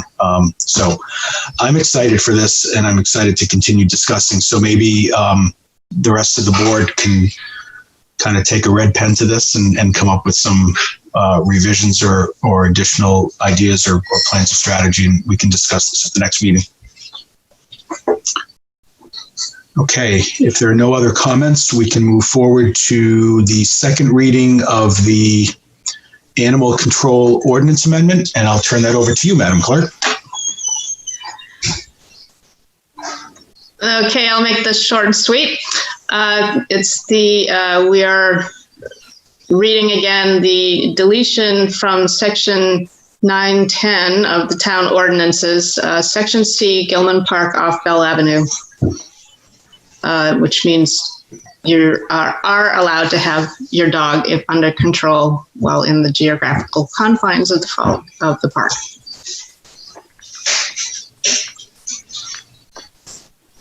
That's it. Okay.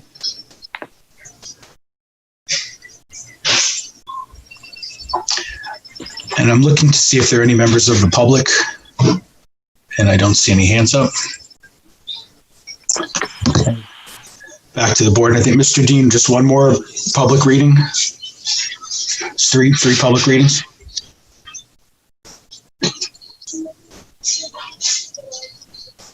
Mr. Dean, I think you're muted.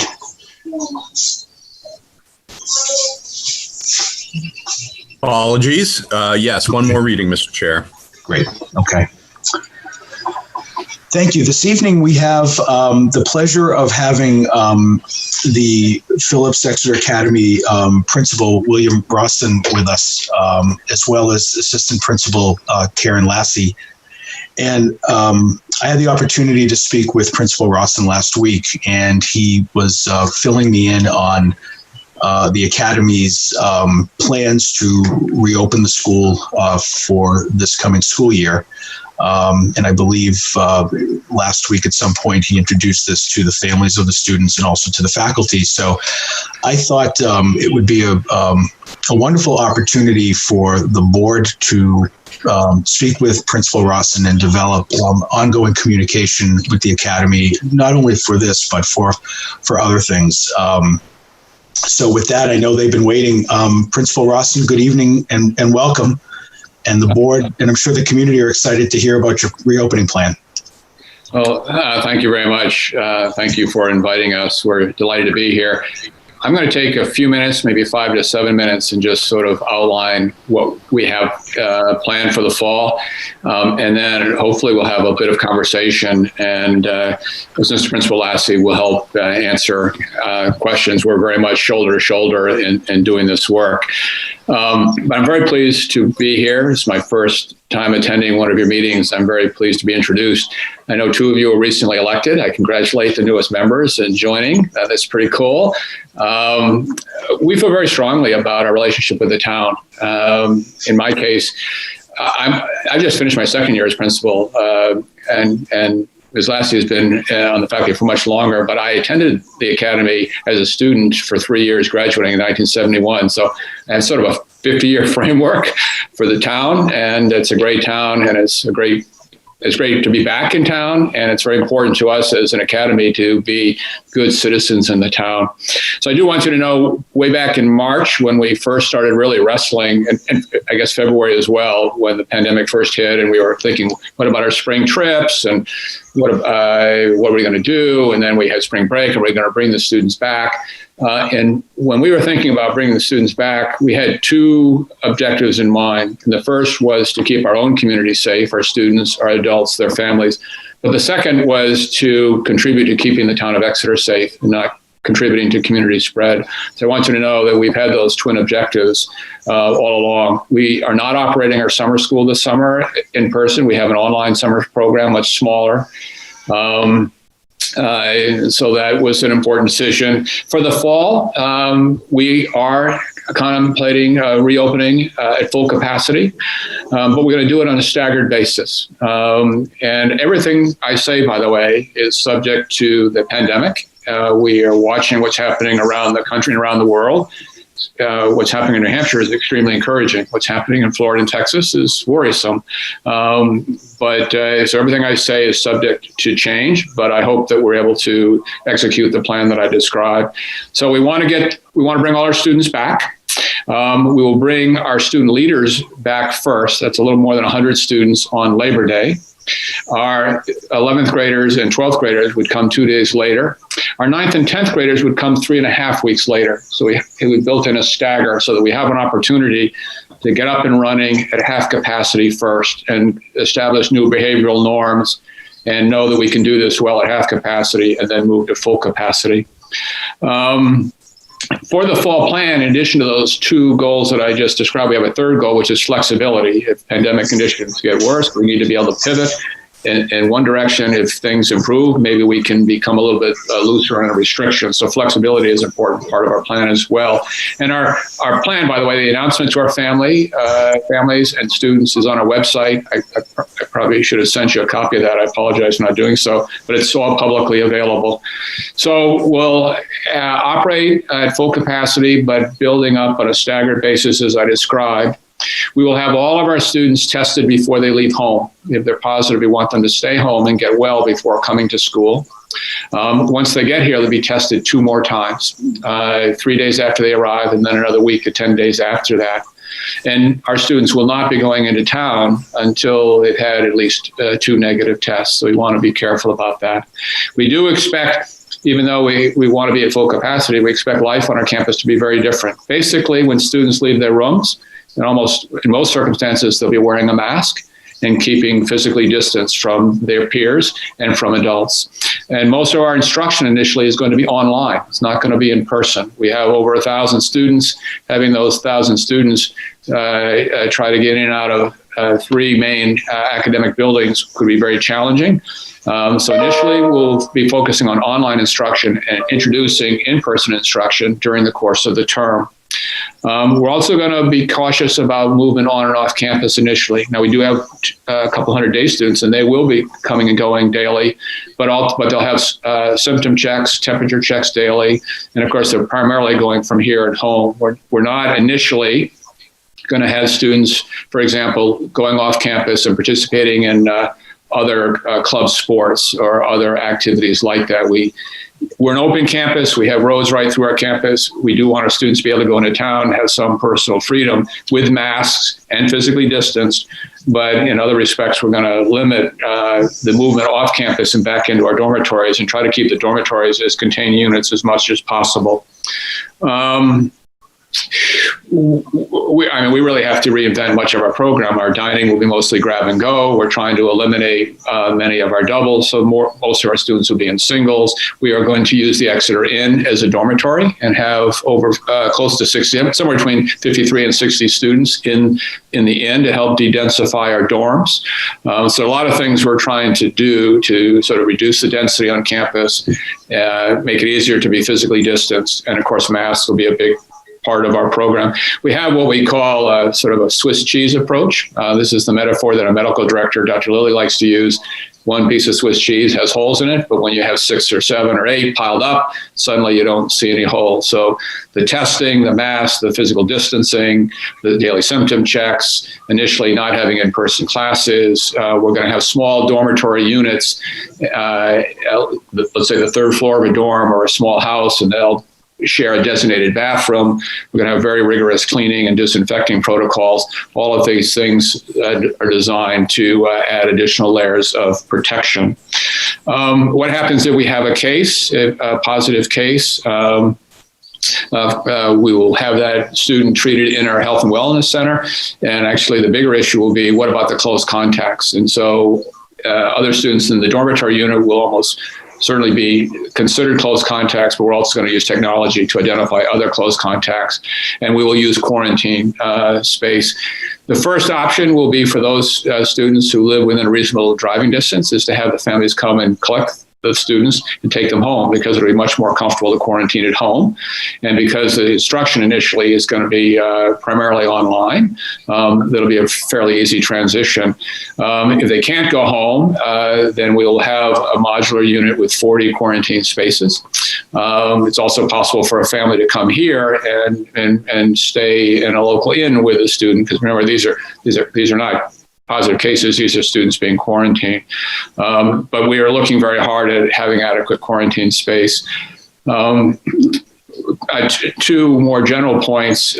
We have 6 medical doctors we're consulting on all of our medical issues. 4 of them are Exonians, and 2 are completely independent. The chief medical officer for COVID response at the CDC is an Exonian.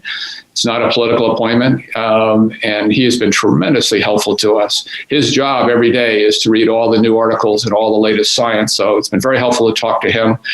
And he is an infectious disease specialist. We have another, actually an Exeter classmate of mine, who is an infectious disease specialist at Mass General, and 2 other doctors who are coming on the board as trustees who are on the front lines, although they're not infectious disease specialists. So we're consulting with them. And then we have 2 completely independent doctors. So we'd just like to know that we have the backing of people who are not involved with the academy at all. And we're also working with an engineering firm to oversee our dorms, our dining, how we're going to get students in and out of the dining hall safely, how we're disinfecting, what air filters you're using in the rooms. So we have this engineering firm helping oversee all of that. So and I talk weekly with heads of other schools.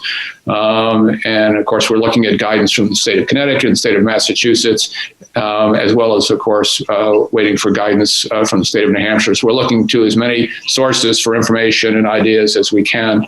So we're working very hard on this. We'll be continuing to work all summer, continuing to refine some of our plans. We had a big call today just looking at how people are going to get in and out of dining halls, so it gets pretty granular.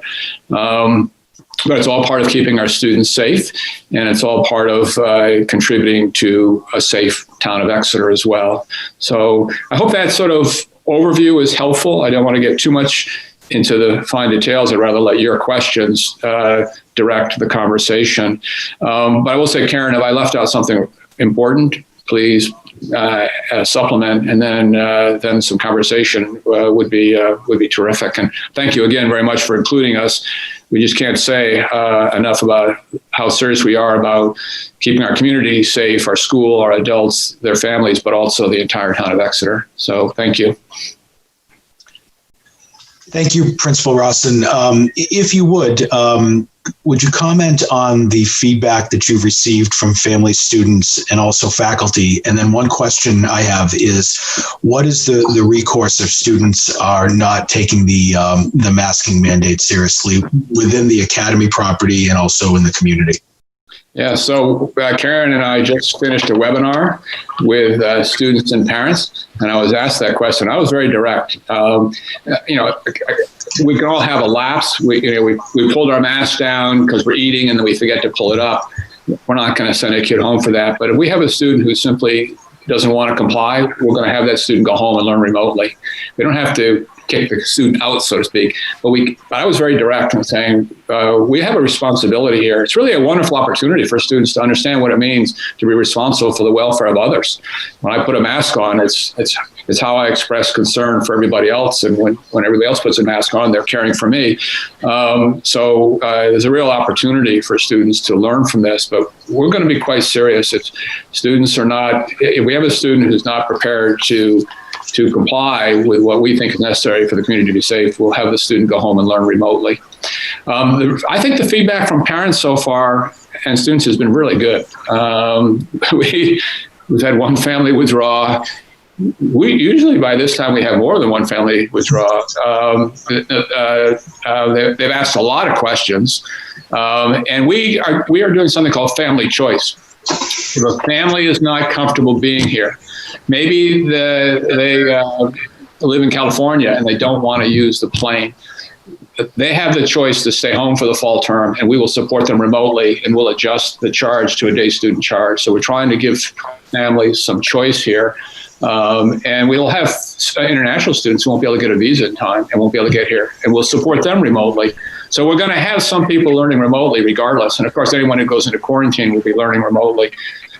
We've had lots and lots of questions. We've had now 3 webinars. We have one tomorrow night and the next night. We might add another 1 or 2.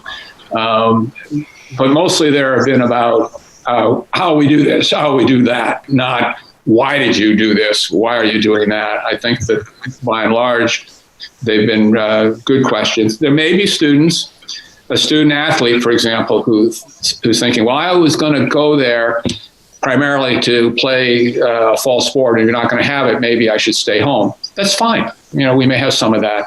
But I think the response from the families has been positive. We've worked very carefully with the faculty.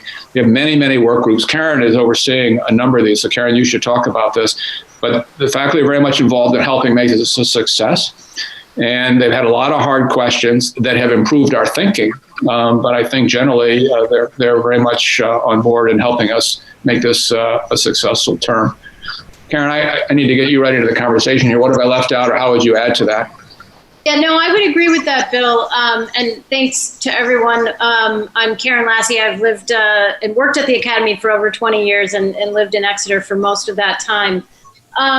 I think the only thing I would add is you had mentioned our medical director and some of the outside consulting. I will also add that she has been in very close contact with the state regularly, with the state of New Hampshire. And so we're making sure that we're continuing to understand the guidance and share with the state public health that what our plans are and what our thinking is. So have had some good give and take there.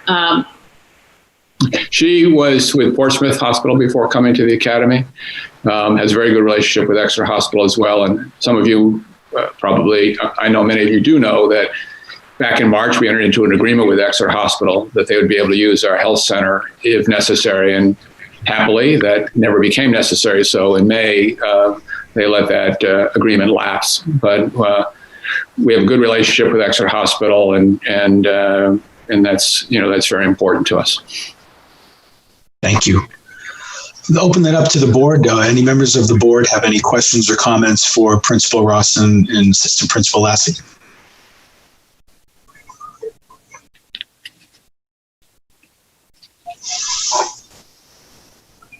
Okay, I'm looking to see if there are any members of the public. No?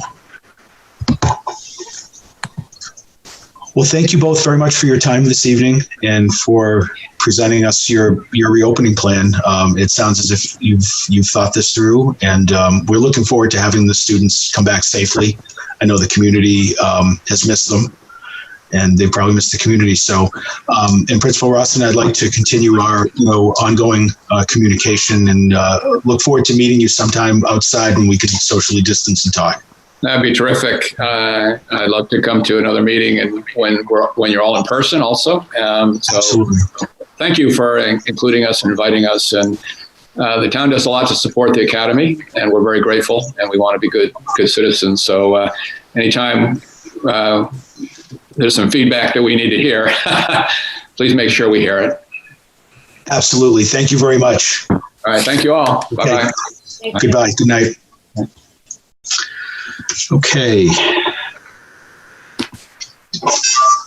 Next, we have the Sustainability Coordinator discussion. You'll recall at our last meeting, we had several members of the community speak about the job description draft, and we went through the budget process again, and what the board did last year to address this initiative in the short term with tasking Mr. David Sharples, our town planner, with being a sustainability officer. Some questions were posed by the board that I thought were interesting. One, Selectman Brown asked if Darren Wynnum, our economic developer, could come and join us and discuss how the sustainability initiative and coordinator could improve our economic development.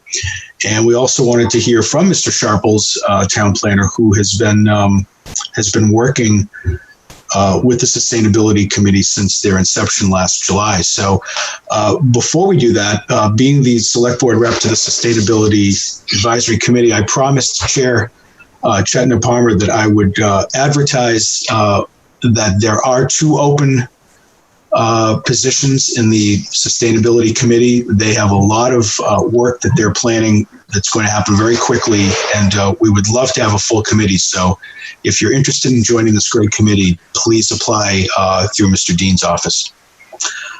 With that, Mr. Sharples, if you're available, I'll have you address your memo and let us know some of the good work you've been doing. Oh, thank you, Mr. Chairman. Well, I was asked, I saw the meeting last time, asked to come here. Russ talked to me and asked me, put together something, that might be helpful to the select board. And just to describe what I did, I wrote a memo, and I provided you the job description, and I provided a couple of things that I'm working currently with the Sustainability Advisory Committee on, where I created 2 documents. One was we called a situation assessment, and one was a needs assessment. Situation assessment just kind of listed all the things that the town has been or is currently working on to become a more sustainable community. The needs assessment was a list of things that the Sustainability Advisory Committee could work on. So wanted to know what their priorities were, what they wanted to work on. So I gave them a kind of a menu of items that other communities, sustainability offices and so forth are doing, really across the world.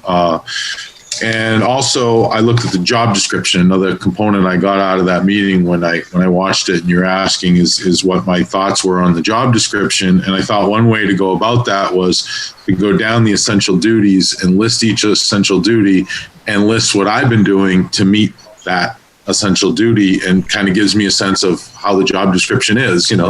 I'm kind of playing a limited role. I'm not as a sustainability coordinator, because I'm full-time town planner as well. But as you can see from my memorandum, I'm doing probably most all of the essential duties in one way or another. I mean, not to the, maybe as I say to the end of the memo, to the extent someone in a part-time, even like a half-time or a full-time role would, but the only thing I really didn't, out of all the 14 essential duties, talks about, creating any performance metrics or scoreboards to kind of, track the town's progress.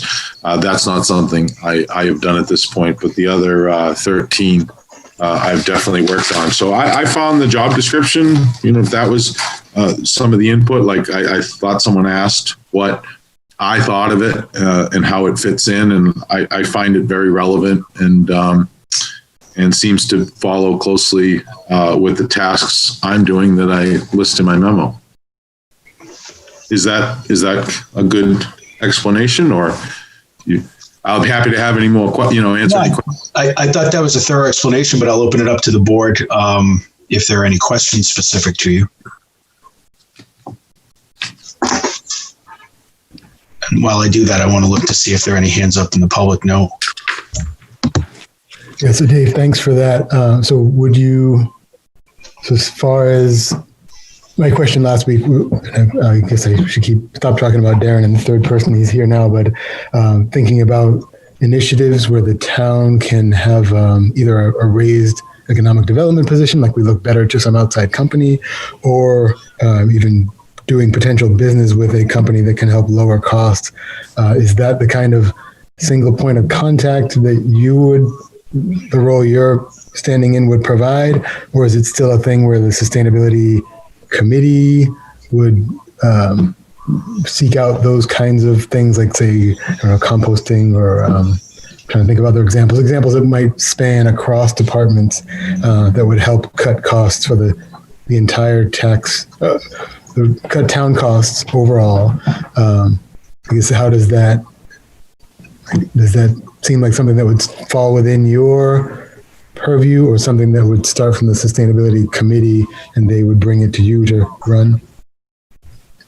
I'm not crystal clear on. I guess it's basically like new. So yeah, what you're asking. Yeah, so new opportunities where the town can, cause as we look forward, like the next 18 months or so, or longer, the tax base is probably going to suffer from the what's happening right now. So there are opportunities. Just looking at sustainability, there are things that would cross departments that would affect police, fire, or that involve police, fire, public works, where there can be cost savings through sustainability efforts. But does that kind of thing start with a sustainability committee, or is that the sort of thing like, I'm not sure how, or is that the sort of thing that kind of falls out of the overlap and is something where you're like, If it has anything to do with sustainability and can save the town money, I definitely would help shepherd it. I wouldn't mind hearing if you have any examples of. I'm just trying to understand. And that's the thing. It's like the whole thought process of that. Like, where do those ideas come from? Like, is there a round table where departments? I assume town manager has some kind of meetings across town departments. So areas where there can be cost savings across departments. What would the process be? So if it's, thinking about committees is very unwieldy. Thinking about the role that you're describing, that sounds right, but it feels like, is that really a possibility for your role to do both of those things? I think in a sense, I gave I'm working with the Sustainability Advisory Committee I gave them a host of issues that they could work on, and any of them could result in, cost savings, more sustainable future, not necessarily all cost savings, but a more sustainable future. We're working with the greenhouse gas emissions inventory right now that spans all departments. We're collecting data from all departments. All our, our recommendation strategies and reduction targets are probably going to involve all departments. So that's a good idea of something that could also, be more sustainable and also save money across departments. If that's what you're asking, but granted, I only have, limited amount of time to dedicate to, I don't come in at 8 o'clock and work on, sustainability, planning is a lot of sustainability, but, outside of my daily duties, I have only so much bandwidth to focus on, sustainability efforts and those items I list, in my memo and what we'll be working on with the Sustainability Advisory Committee and also the Energy Committee, because they can also result in cost savings across departments and things to do things that are more sustainable for our future. Got it. Thank you. Before I open it up to the public, because I know the chair of the Sustainability Advisory Committee has her hand up, Selectman Brown, did you have any specific questions for Mr. Wynnum? I guess, sort of set it into the air last time, but it was the idea that are there economic development opportunities that could present themselves if we had, so again, there's 2 towns up for attracting company X, and whether we have an actual dedicated sustainability coordinator or just a position on tap where they would say, oh, Exeter really fits in our PR picture to have a town that has this specific role that's doing these things. So it was more to the point of we were looking at the job description versus funding, and I was just trying to separate both out and say, if there's an economic development opportunity, you don't really need the funding for something. Just having sort of the board's nod to this, you could end up funding it through, a company that would be attracted to that kind of positioning. Does that make sense? Yeah, I think so. I know you and I had talked a little bit last week. So when one talks about sustainable development, really they're looking at raising the per capita income, but not, doing so in such a way that you don't damage the environment to an intolerable level. So we have that, I think, with our planning board and our conservation commission. They're pretty tough cookies, I think people know. And so in terms of attracting development, sometimes some developers aren't attracted by that because they just want to get in as easy as they can. But I think other companies certainly take that into consideration. So to your point of having a sustainability committee, I think that's certainly a positive thing. I think the town and the board and everybody thinks that's a good idea. In terms of recruitment, you and I had talked about recruitment of sustainable companies or sustainable-minded companies. And certainly that's a very good thing. And I think Exeter is good for that. That is not something as a general rule that I look at when I target a company. Certainly that's a positive, but I'm usually looking for fit and do we fit for them? Do they fit for us? Does the property owner want to see a company like that? Do we have a workforce that will support it? That's sort of where I come from. But if there was a coordinator, even if Dave wanted to do some recruitment of businesses like that, I would absolutely support that and do whatever I could to help. Does that answer your question? Yeah, thanks. Okay.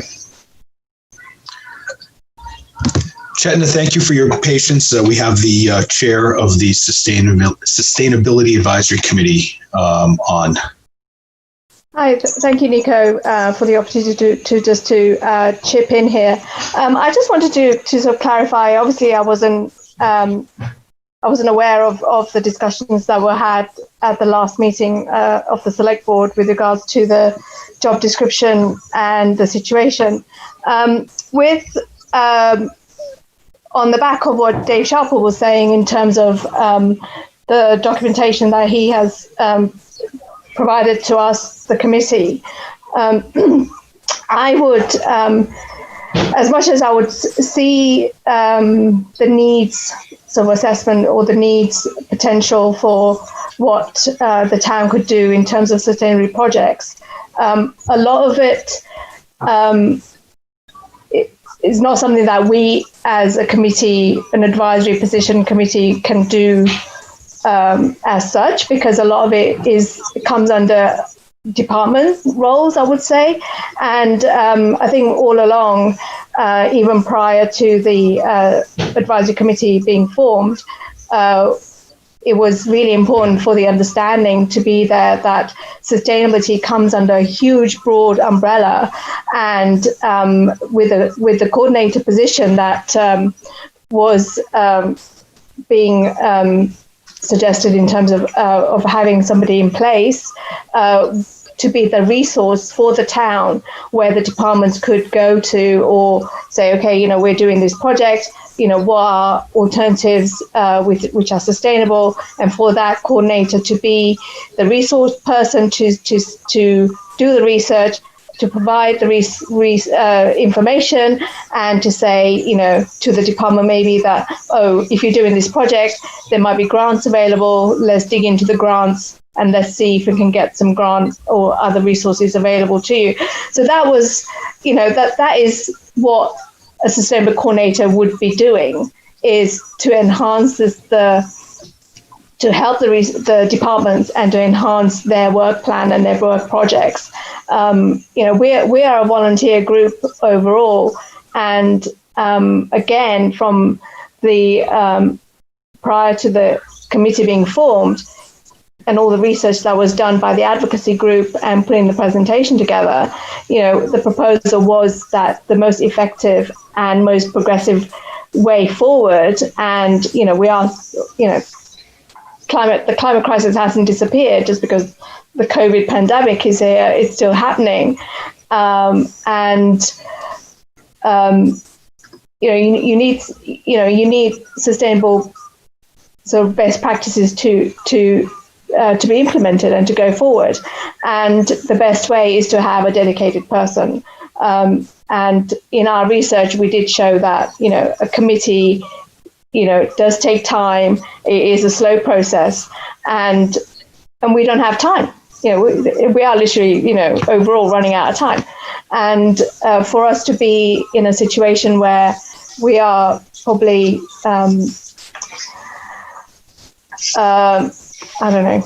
ultimately, we all live here. We all have children. We want a healthy environment. We want a sustainable environment, and the best way is to keep pushing at projects and to working with departments and providing them the resources and information that these these are the new technologies coming on board, or these are the new practices that are happening, let's consider them, so that Exeter does stand out as a sustainable town, and that it does then attract companies, who have a similar mindset, and who want to live in a greener space and a healthy environment.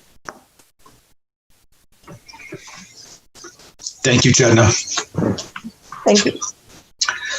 So bringing this back full circle to the last meeting, the request of the select board from members of the community, specifically from the group that did hundreds of hours of research and put together an incredibly thorough presentation back to the board in early 2019. The request of us was to approve the job description that was in our packet and is in our packet again.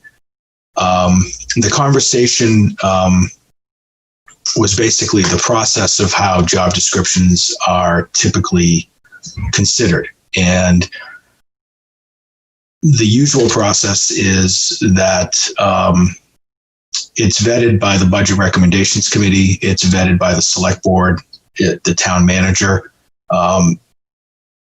It's put into the warrant, and if the voters approve the budget, then at that time the position is posted with the classification code. There was discussion about whether it was premature to go ahead and approve a job description without it going through that process, albeit it did go through the process last year, and the Budget Recommendations Committee voted to not approve it. The Select Board looked at it and saw the majority vote of Article 31, previous ballot, and recognized what Mr. Sharples could do and was already doing. And we've been down that path. So what's before us now is the request of the Select Board to approve a job description and sort of bypass the typical process of how a job description is vetted. I think the consensus of the board at the last meeting was to bring Mr. Sharples in to speak to the description and also what he was doing. And I know Selectman Brown and others wanted to hear Mr. Wyndham's view from an economic standpoint. So we're back to the request and whether or not the board wants to consider approving this job description without having the budget for it. And I'll open it up to additional conversation amongst the board members.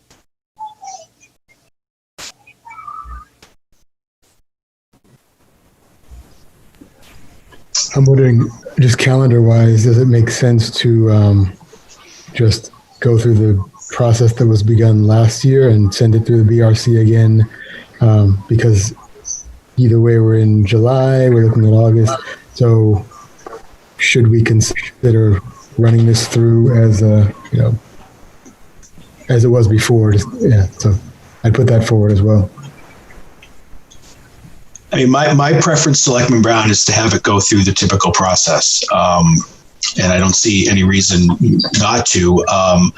But I say that with, not knowing what our budget's going to look like this year. We're still waiting to get financial information, and there's going to be some part of our budget that we won't know what's going on until late in December. I think that, our goal is to ensure that no town services are cut due to COVID and the after effects of COVID. I think that's first and foremost. And then once we can ensure that, we have to look at, what's left, if there's anything left, and is there a need to add new positions? And obviously, we all agree this is a very important initiative, and it's not something that we want to stall, and which is why we went ahead with implementing the committee and also giving Mr. Sharples his charge for working on the sustainability issues.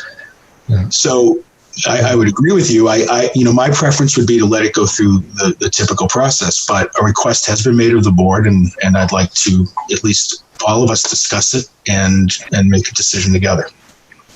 Yeah, I would propose that calendar-wise, it may end up, calendar-wise, we could go through the standard process and be still in good shape.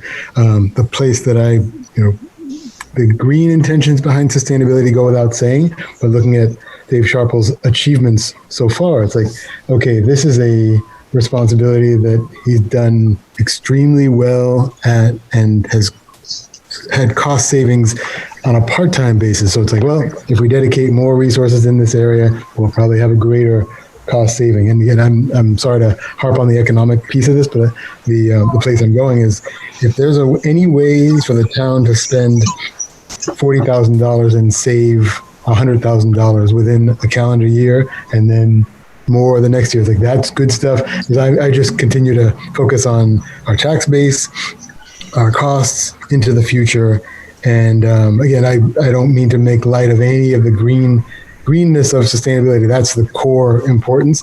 But again, in as much as we're an oversight committee for lots of bottom line things, just like you want to lower your legal exposure so that you don't have too many lawsuits, and then have your bond rating go down so you can't borrow money when you need it. In the same way, it's good to be green because you will cut costs when you need to cut costs. And right now, we really, if we don't need to cut costs now, we really will in the coming months. So it's really the place I come into this from is, look what Dave has done with this as a part of his job, and albeit like a late arrival ad hoc thing. It's like, we are looking at I know it's, I said last time, it seems like he's doing this out of the goodness of his heart, and we're extremely, the town is benefiting from that. But if Dave Sharples, goes off to Washington all of a sudden, like, how do we fill in that role? Right. Last time I'll say it, from a business standpoint, you want to have, you want to be sure you're not getting more than you've documented and or paid for. And so it really feels like in Dave Sharple's role, we're getting more than we paid for. Sorry if that makes him ask for a raise after this, but it's a thing of, just back to, this is an area where the town in the very short term, let alone mid and long term, will stand to save money, and that's going to be imperative soon. So that's it. I'll stop. And thank you. And I think that was the appetite of the board after the Budget Recommendations Committee made their recommendation. We as a board recognized that we did not have the money in the budget for a part-time position or a full-time position, but we knew we had the resources in Mr. Sharples, and we knew that that could fit into the budget. But when the board discussed that last year, I think it was pretty clear that the goal is to ultimately work towards creating a position, whether it's part-time or full-time. And, just being last year that just the money was not there for that. I would rather doubt it's going to be there this year, but the ultimate goal is to have a position. And I think I agree with you. We're lucky that we have the resources that we have. But I think that one of the way that the Article 31 was worded or was promoted is that this position would pay for itself. And I truly believe that it ultimately will. And I think between now and when we can introduce money into the budget for a position, I think between the committee and Mr. Sharples and other department heads, we can work to create some sort of a gap analysis, which the select board's actually been, asking for the last year, to show how this position will pay for itself. So, I mean, that is the ultimate goal, I think, is to be able to get a sustainability coordinator. It's just a matter of when we can get the money in the budget. And for now, we have a great resource. And by the way, other resources within our other various departments. Part of the budget scenario too, and if I could, Mr. Chairman, just to add in, as you know, back in May, we reserved some money set aside. I didn't say set aside, but we basically trimmed our spending by $200,000 in paving as an example, and we froze positions because we weren't really sure how the pandemic was going to impact our revenue stream. And so this is still a little bit of, it's still touch and go as far as the budget goes because of There's a lack of clarity around rooms, meals, tax distribution, revenue, general revenue sharing, things like that we've been trying to get commitments on. But at this stage, those bets are still being very much hedged. So as we roll into 2021, it's likely to be a different budget year than what we're used to. And we're really going to have to take that into consideration as we go. So just to put a marker down on that, I just wanted to sort of reiterate that concern, because I know,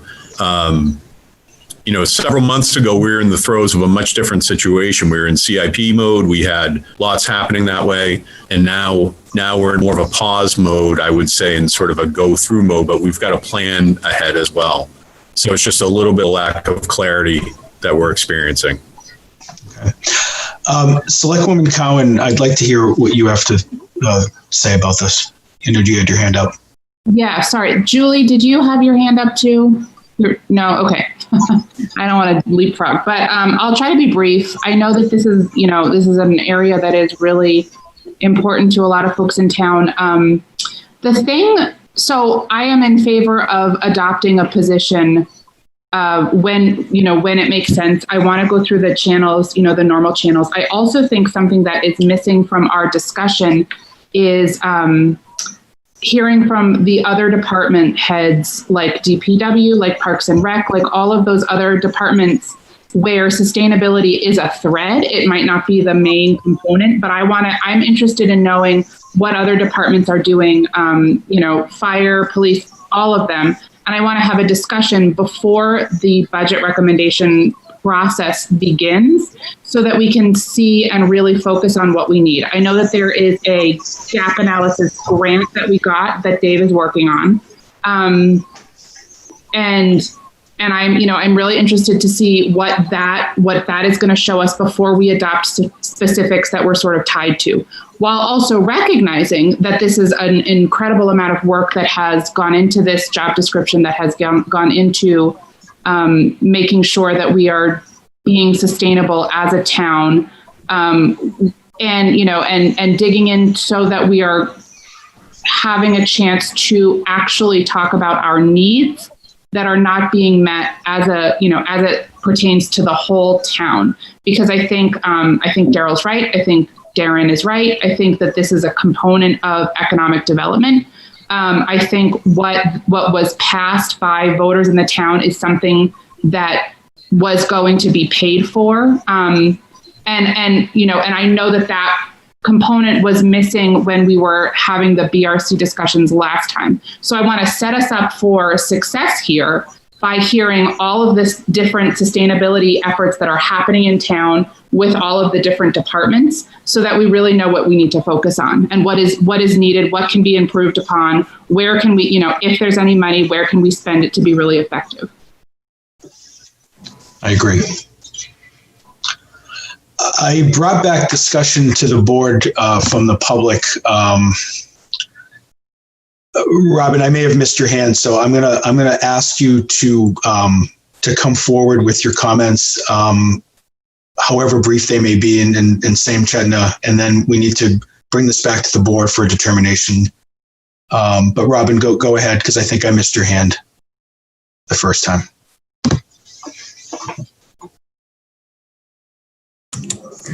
Okay, can you hear me? Yes, good evening.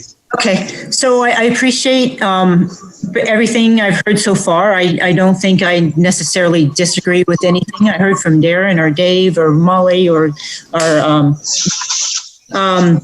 there's a couple of things that Chetna talked a little to, all the work that we've done last year. There's just as citizens, and then there's the big research project, and then there was the efforts as a board. I absolutely agree with some of the points Molly has brought out, and I think that's part of why when we did that big research project, we sat down with Jennifer Perry and and Natural Resource Planner and Dave and somebody with our group, usually two, sat with the River Advisory Committee and Concom, and that just all of the boards and committees and town officials, because we really wanted to incorporate their inputs into that presentation that we did. And so every time we met with a board or a committee or commission or a town official, we left with more information that we tweaked, modified, or added to that presentation. I don't think any of the people have changed, so it's probably not any big, huge changes. I think the biggest change is the whole COVID environment and unknown budgetary situation. But I think that is important, and that's why we did it. One of the big overarching things with this whole piece that gets lost a little, and Chetna mentioned it, is the sustainability as an umbrella, not as a pet project on the side or a box to check, but a way of thinking that works across all of the different departments. And that is something when we went to, I don't even remember how many towns and cities we went to, but pretty much every single place in Maine, Vermont, and New Hampshire that we could find that had somebody, and it's several in Massachusetts. And what was amazing to us was that every last one, it was absolutely unanimous, had either said, if they were a committee, they said, we are not being able to make any progress as a committee. We've got to get the town person. And places like Hanover said, yeah, we tried a committee for almost 10 years. And we did more in 6 months with a part-time coordinator than we did in all those years. South Portland was the same thing. You know, we had a committee for whatever, 5 or 6 years, but boy, once we got that part-time person, that was such a benefit. We made him full-time, and now we're hiring another part-time. The place in Vermont that they hired a full-time guy, and he saved more than his salary in less than a year. So we heard success story after success story that was more than we expected and better than we thought. And I think part of that's worth really considering. But the other big issue is that we're briefed to the Concom, and I didn't realize, or the River Advisory Committee would have a brief and say, there's this great chart. Could you come back and brief that chart? And the briefer said, it's not my chart, it's your chart. It came from the town. So there's a lack of awareness of what all these different silos of people doing wonderful things are. And I think Chetna mentioned just a single point of contact, kind of making sure we're connecting the dots. And I'm not because Dave can't do it, because I am a huge fan of Dave, and I come to him all the time with questions on things and always appreciate his results. And I know that he could do it fabulous, but he's one man. And at some point you're to really get in there and say, hey, we're going to do this and reap the savings on it. At some point, I just think you're almost asking a superhuman feat. So even whether or not we have the money is a different situation. But I think if we looked at this job description, which we did sit down and incorporate all of Dave's suggestions, all of Russ's suggestions before it went forward. And I think there was some misunderstanding on the BRC about that because it had even been through the select board. But if they have something to tinker with it again, I know Dave sat in the meeting with the Sustainability Committee when we reapproved it a couple months ago.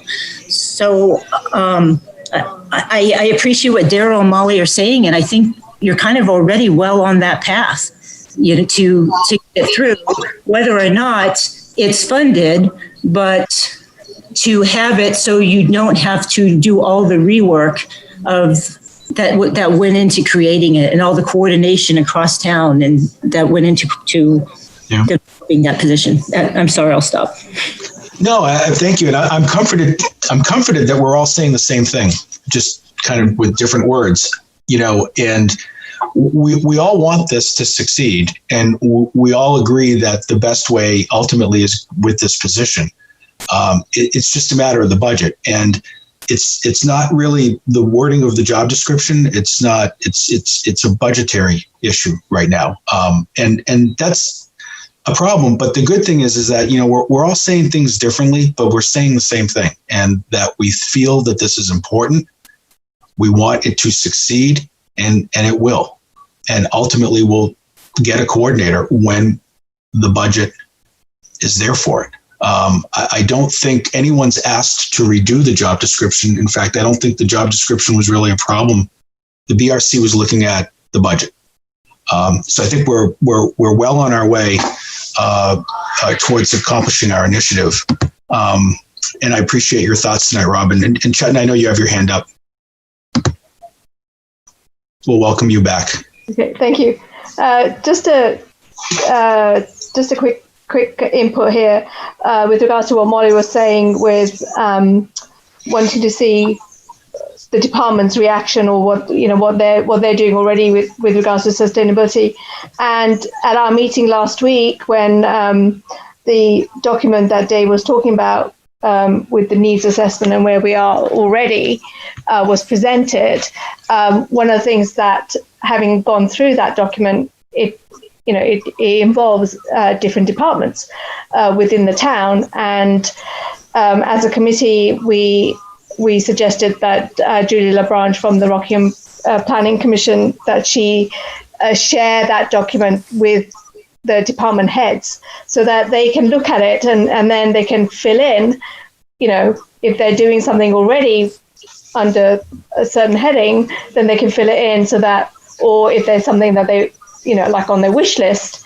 So when we get that document back, we're in a position as a committee to say, okay, well, where can we be most effective in taking a certain department's sustainable wish project forward, or how can we help them achieve what they want to achieve? So I just wanted to fill that in terms of that document and the way. I'm looking forward to hearing back, because I know that we're already doing stuff, and I'm sure we can be doing more. So thank you for facilitating that. Okay, thank you. Thank you. So back to the board, wishes of the board. A request has been made to formally adopt a job description, which is not a typical process. Again, I'll throw it out for any further discussion, or if anybody feels that they'd like to make a motion, I'll entertain that.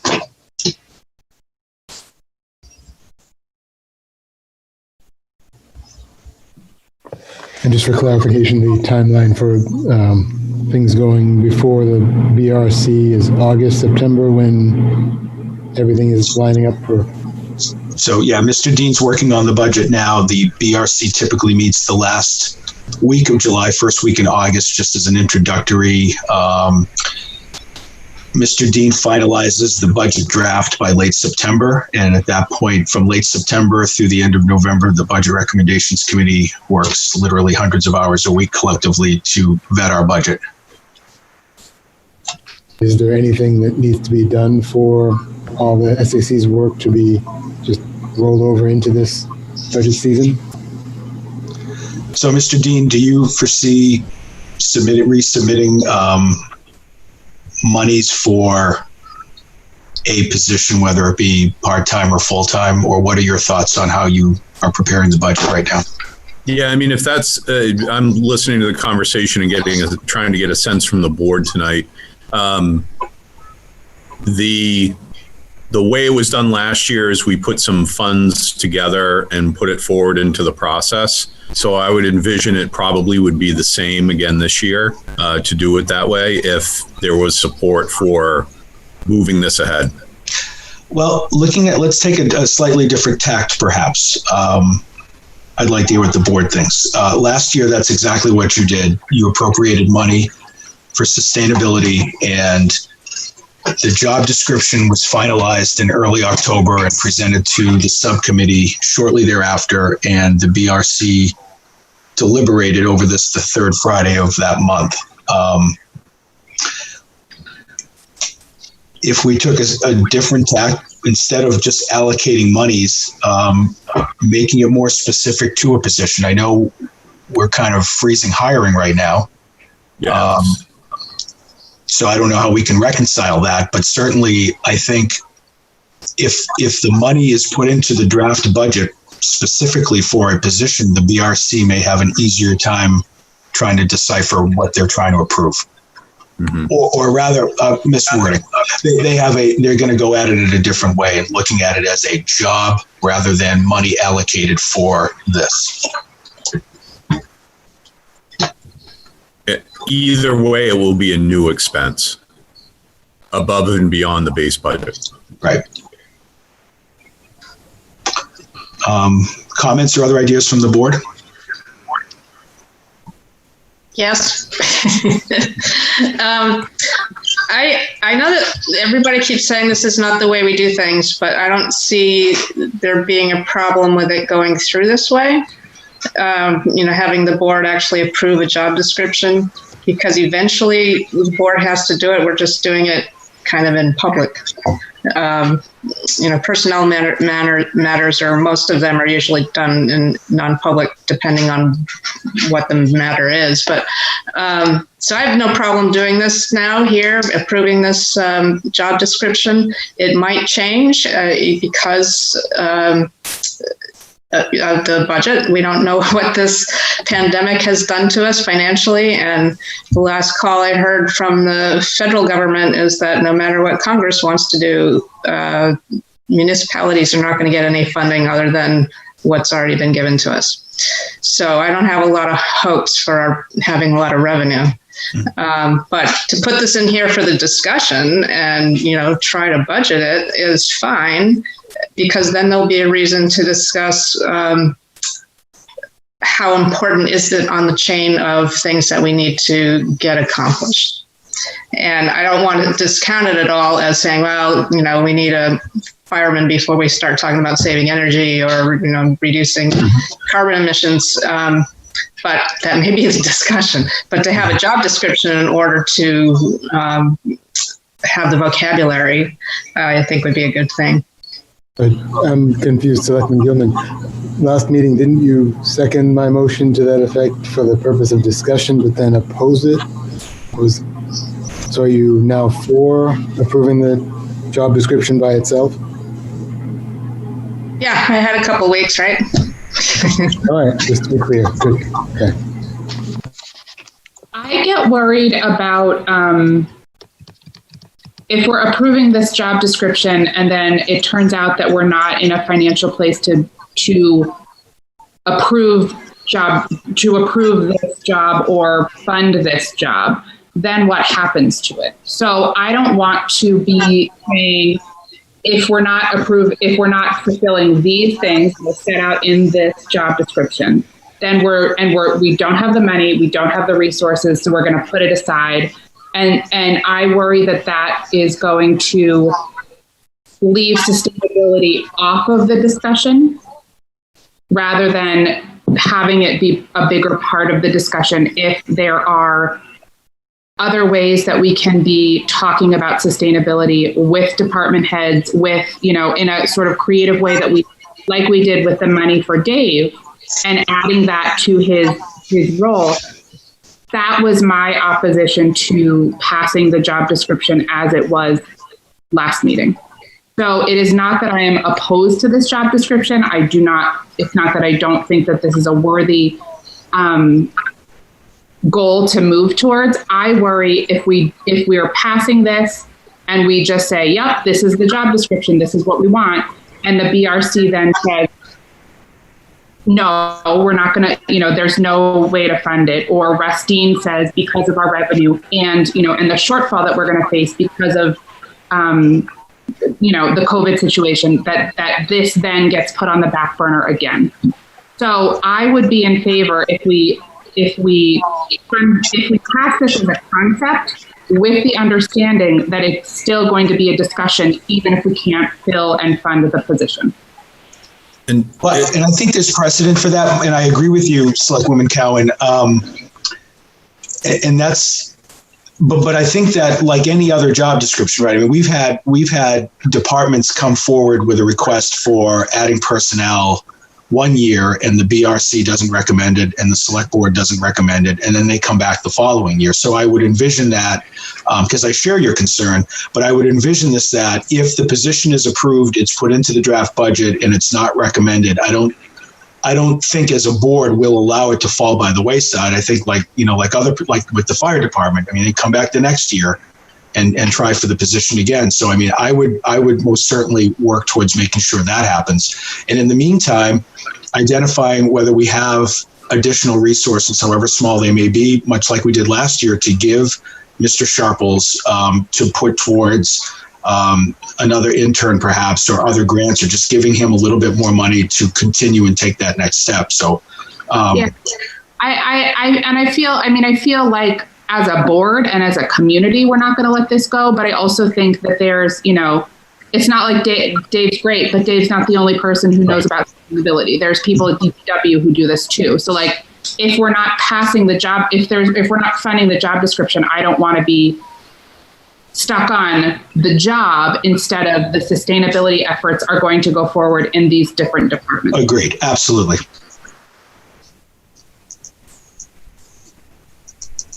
If I can just cut in real quick. Dan was already going to say it. Go ahead. Robin Tyner has had her hand up for a little bit. Well, we've brought this back to the board, and I think we're ready to make a motion. Okay, yeah, that's fine. If I can make a suggestion too, just for future things, if you guys make a motion or something to close public comment, or definitely let us know, because then people keep raising their hands, and we don't know if we should. What to do. No, fair enough. I thought saying bringing it back to the board did that, but I will absolutely. Thank you.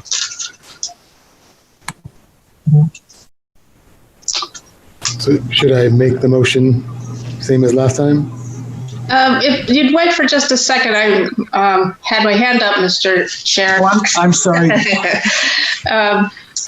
To kind of speak to a lot of the matters that came before this, and if we create this position and the BRC says no because of XYZ, it doesn't mean that we lose the position afterwards. We could fund it for $1 just to keep it on the rolls, or we just don't fill it. We have positions on our work plan, our pay plan, that are not filled, but we haven't deleted them from our budget. They're just not filled. And we don't pay them out, obviously. So I'm probably getting you all confused, but I think there are ways to be creative. I mean, we've done that before. So, pushing this forward, I think, is fine. And then it's a matter of how it gets funded. It's basically what you've all been saying. But in the meantime, Mr. Dean does have monthly department head meetings where these topics can be brought up. What are you doing? We're doing this project. What, how does it affect you? And where can we find savings? And, those kind of questions. So it's not like the departments aren't talking to each other. They are. So go ahead, Mr. Brown. I move that we approve the job description as created by the SAC and as of October 2019. But do we have the latest date on that job description? I move that we approve that job description. Second. You have a motion and a second. Further discussion? Okay, Madam Clerk. Selectwoman Cowan. Aye. Selectman Brown. Aye. Selectwoman Roundtree Olaf. Aye. Clerk says aye. Mr. Chair. Aye. Passes unanimously. Okay. Thank you all. Next, we have Renee Allen, who has been waiting patiently for several hours to give a presentation on a wonderful idea and a very generous offer for a Jude and Rhoda Hall Pocket Park at Swayze. So Renee, I will turn this over to you to present this to us. And I sent you some information in your packet, which I hope you got a chance to read. But for the benefit of people watching here tonight and in the future, I'm just going to read some paraphrased notes. And in addition, Bob Glowacki is going to run some slides for me. And I just want to say thank you to Bob and just make the statement that Bob is a town treasure in this time of COVID. Okay, so good evening, everybody. I'm here tonight to propose a small and simple pocket park to commemorate the historical Black community of Exeter, especially its Black patriots. This park would be part of Swayze Parkway and located at the very entrance to Swayze, directly behind the stone wall entrance to the left, as shown in picture 1. All right, here comes Bob. I don't see it. Not yet. There it is. Okay, good. There it is. Okay. Okay, so the area I'm talking about is an underutilized section. It's already sequestered from the rest of the parkway, and it could be easily accessed directly from the sidewalk in front of the DTC building if the chain link fence were moved back by 5 feet. Now, I envision a simple and low-maintenance area for sitting with 4 benches, the same benches we have on our downtown sidewalks currently, a brick pathway, and a round, flat stone in the ground, centrally located and engraved, similar to the Town Common Park or Exeter Gaswork Parks, as shown in this picture too. So that's the Gaswork Parks up on the hill. Some of its many uses to serve both citizens and tourists could be a small outdoor classroom, a gathering spot for local historic tours or important visitors, a ceremonial spot for Independence Festival, Memorial Day, Juneteenth, Black History Month, etc., a tourist destination or stop on the New Hampshire Black Heritage Trail, a ready-made social distance gathering spot, a place to enjoy your coffee or your ice cream, a showcase or art or dining area for the Exeter Farmers Market, etc. So why this location? Well, for 100 years, a Black enclave once stood at the corner of Water and Green Streets overlooking the Parkway. Here's an 1845 map, and I've highlighted in blue the homes that were owned by Blacks, as well as the Baptist Church. Okay. It's an established fact that Exeter had the highest percentage of Blacks in New Hampshire after the Revolutionary War. This is in the entire state of New Hampshire. Many Black patriots settled here. The group of homes on Water Street, which are basically across from the PEA daycare building and the 277 senior housing, stood until at least 1945. And as you can see, there are actually no homes on that side of Water Street at this time. There actually isn't even a side of the street at this time. But only 2 of these homes remained, the 19 and 20 Green Street. This would be the one marked John Allen and Henry Manjoy. Those homes still stand. Now, why the name? I suggest Jude and Rhoda Hall because Jude Hall was a noted soldier in the Revolutionary War. We have the next slide, Bob. He fought at most of the famous battles in the North. Jude was arguably both the most famous patriot of color from New Hampshire. See his Wikipedia entry for more information on his wife and family. But for tonight, Exeter already has state designation as the revolutionary capital of New Hampshire. And I believe it would benefit us culturally and economically to also highlight the war contributions of our Black citizens in a high-profile spot near our Independence Museum. Perhaps this new park could also one day acquire state designation. And why now? Black history more visible, and current national events make the time ripe. As part of my ongoing work, I'm currently writing a trilogy of mystery books highlighting Exeter's Black history. Completed are Incident at Exeter Tavern, set in 1776, and Incident at Ioka. Next slide, Bob. Set during the abolitionist years. And I've pledged 100% of the profits towards this park. Here is my ask tonight. In order to make this a thoughtful and deliberate act on the town's part, I ask you officially to convene a group to fine-tune the proposal and report back to you in September. I would ask for a rep from the Swayze trustees, the Heritage Commission, the Town Planning Department, and any other committees you feel appropriate. In addition, I would also invite reps from the American Independence Museum, the Historical Society, the Racial Unity Team, and the New Hampshire Black Heritage Trail. So thank you for your time, and I'm happy to answer any questions you may have. Thank you, Renee. I love every part of this, and I love the fact that you're asking us to support having a volunteer group kind of help you bring this to fruition and come back to us in September. And my question, and before I open this to the board, my question to you is, I know when we corresponded a few weeks ago, you were going to reach out to the Parkway and several other organizations, and I didn't know if since we last communicated, if you've had any feedback.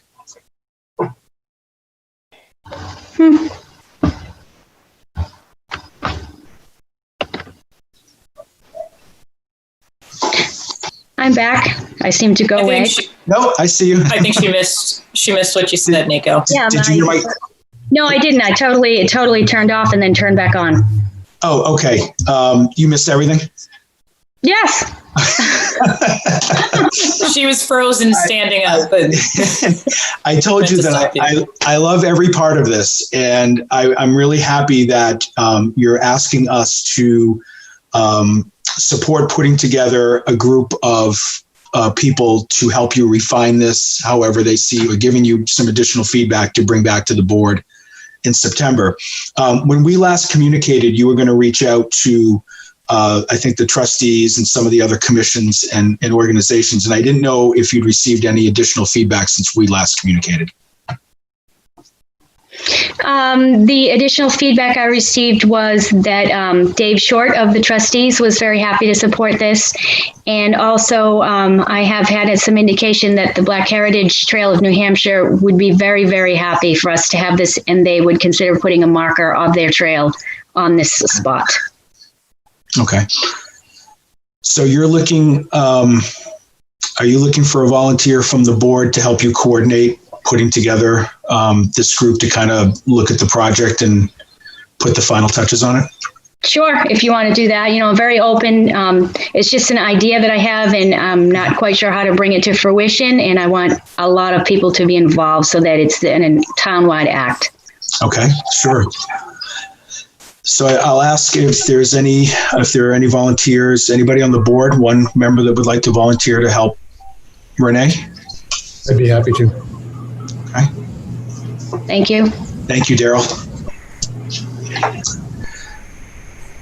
Renee, thank you very much. As I said, I love this idea, and it's such a generous offer on your part on the financial end of it. And I'm looking forward to helping you in any way I can. We'll have Selectman Brown from the Select Board helping you out, but certainly I know I'd be willing to help you out too as much as I can. But I love this idea. Okay, thank you. Thank you. Just to close this out. I'm sorry. One second. Just to close this out.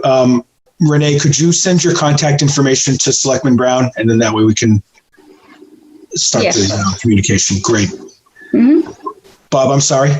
Oh, I just want to do a quick shameless plug for a Exeter TV webinar. If you're interested in learning more about Jude Hall on Wednesday night, you can find more information on the American Independence Museum website. We're hosting a webinar with them and Renee to learn more about that history. So. Perfect. Thank you. Any other comments or questions for Renee?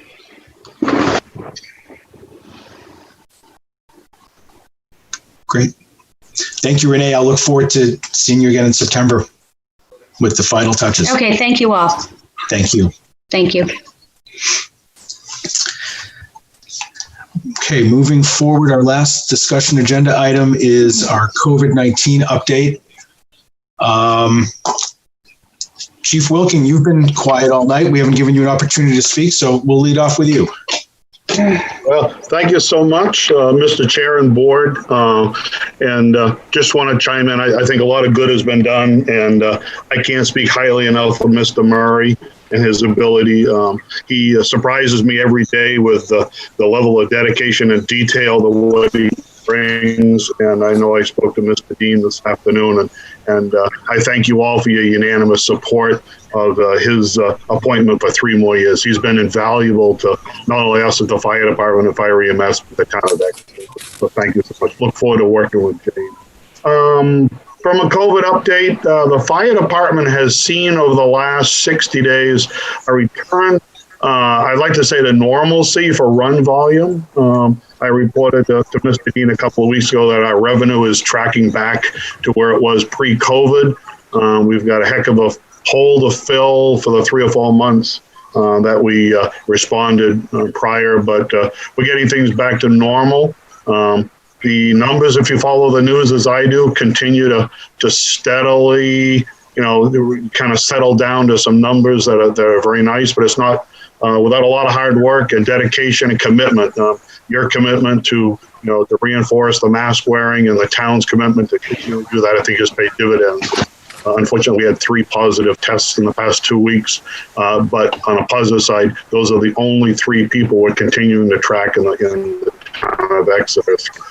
Well, we have definitely leveled off, and I can't thank you enough for your commitment and seeing it across town with the face coverings and masks, social distancing, and the talk you had today on all of your commitment to helping reinforce both James and Parks and Rec and our efforts to do that. We look forward to working with you. So on a last final note, I'll keep it brief. The July 15 is the deadline to submit for another round of the money the governor set aside and earmarked for the town of Exeter. I think it was in the neighborhood of $362,000. So we submitted our final, what we hope to be our final claim today for the balance. I think we reported out earlier that we had received about $350,000 of that. So we submitted the final round just to clean that up. Every little bit helps. And I have not heard any word back from FEMA on when and if they're going to finish their review of our request for an additional $20,000 worth of reimbursements. Like I said, we like to keep contributing and do everything we can, not only from the cost savings standpoint, but try to bring in every dollar we can to help, what we anticipate as a tough economic season and going into the new budget. I'll hang on the line and answer any other questions you have, but again, I can't reinforce enough. I really appreciate your support, and it's evident. So thank you so much. Thank you for the update, Chief. Any questions from the board for Chief Wilkin? All right. Thank you very much, Chief. James, do you have anything to add before we jump from public health?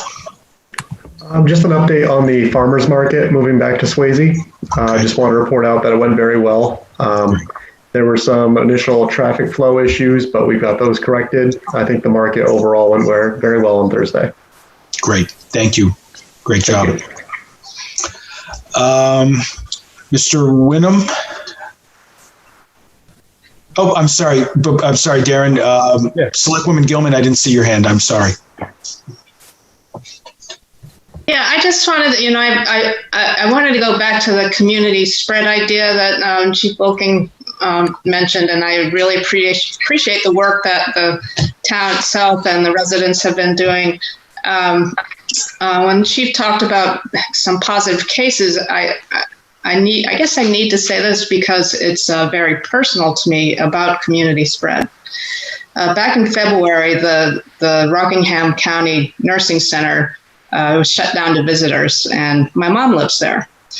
And just before our last meeting on the 29th, they had been so clean and so careful that they were going to allow us to have outside visits, so we could all be outside distanced, but my mom could get some fresh air. And then the day after our meeting, we get a letter that someone tested positive asymptomatically, and so the visits are not allowed. And then 2 days later, we got another letter saying another person had. So I am concerned about community spread, and I really appreciate the work that our folks have been doing and that the community is doing to try to keep it down. Because I'd like to see my mom soon. Thank you. Thank you, Selectwoman Gilman. Okay, Mr. Wynnum. Okay, thank you very much. I had to write this down because there's a few things here. So the New Hampshire Employment Security is launching a new job search tool. This resource will connect job seekers with the companies that are hiring. Obviously, this is a very, very important thing. It's a spreadsheet, and we're encouraging as many companies to do this as possible, because we know if they don't continue the July 31st deadline for unemployment, there's going to be a lot of people looking for work. And so it's important that they can easily gain access to that. Also, the New Hampshire Self-Employed Livelihood Fund, or SELF, for self-employed for-profit businesses is taking applications currently. The deadline is this Friday, July 17th. Senator Governor Sununu will announce the New Hampshire Business Finance Authority. That's BFA GAP Fund. These will be grants, not loans. And they will seek to assist businesses that as yet have not been able to access state COVID-19 resources. Also, PPP has been extended by the federal government through August 8th. Obviously, my department's still working, helping all kinds of businesses in the RPC territory, Exeter, with all these resources, but the job goes on. And as we're reopening, some things are happening, some of it quite good. Working on getting Exeter Brewing Company, looking for a location in Exeter. A couple places are looking at pretty seriously, so we're hoping we can land them. 7 North Coffee Company is trying to open the first week of August at 56 Lincoln Street, which is right next to the train station. The owner, Doug York, who I guess some of you guys know pretty well, is a lifelong resident, so we're hoping he does great in that situation. Also, I toured Building B, Osram Building B, with a company that's looking to potentially buy it. And if they do so, they're going to bring 120 new workers to our town. And do want to mention that Osram is just selling an asset that they don't have need for, a building that they haven't had anybody in that location for a while. They actually expanded into their own building, a bigger building, and did some good stuff there. So not going anywhere, but they do want to sell that piece of property, and hopefully we land a good business there. And then finally, I just want to give a sincere thanks to Select Board Member Molly Cowan, Representative Julie Gilman, Senator John Morgan, and Executive Councilman Russell Prescott with solving a big problem for an Exeter business. They all really helped. Without their help, no way this would have happened. So thank you all so much for that. And that's all I have. And any questions, then let me know. Thank you, Mr. Winneman. I would be remiss if I didn't tell everybody that I've talked with several of our business owners who just can't say enough about how much help you've been through this. So thank you for all the good work you've done for our businesses. My pleasure. Thank you. Any questions for Darren? Okay, great. Thanks, Darren. Thank you. Mr. Bison, how is the Care Kids going?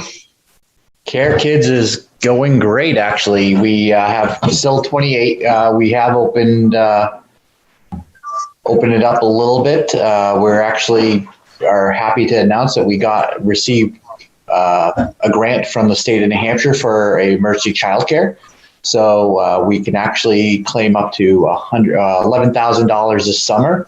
And if we want to continue a fall program, in some capacity, depending on how schools are situated, we could get another additional $8,000 to do something in the fall, which is outstanding.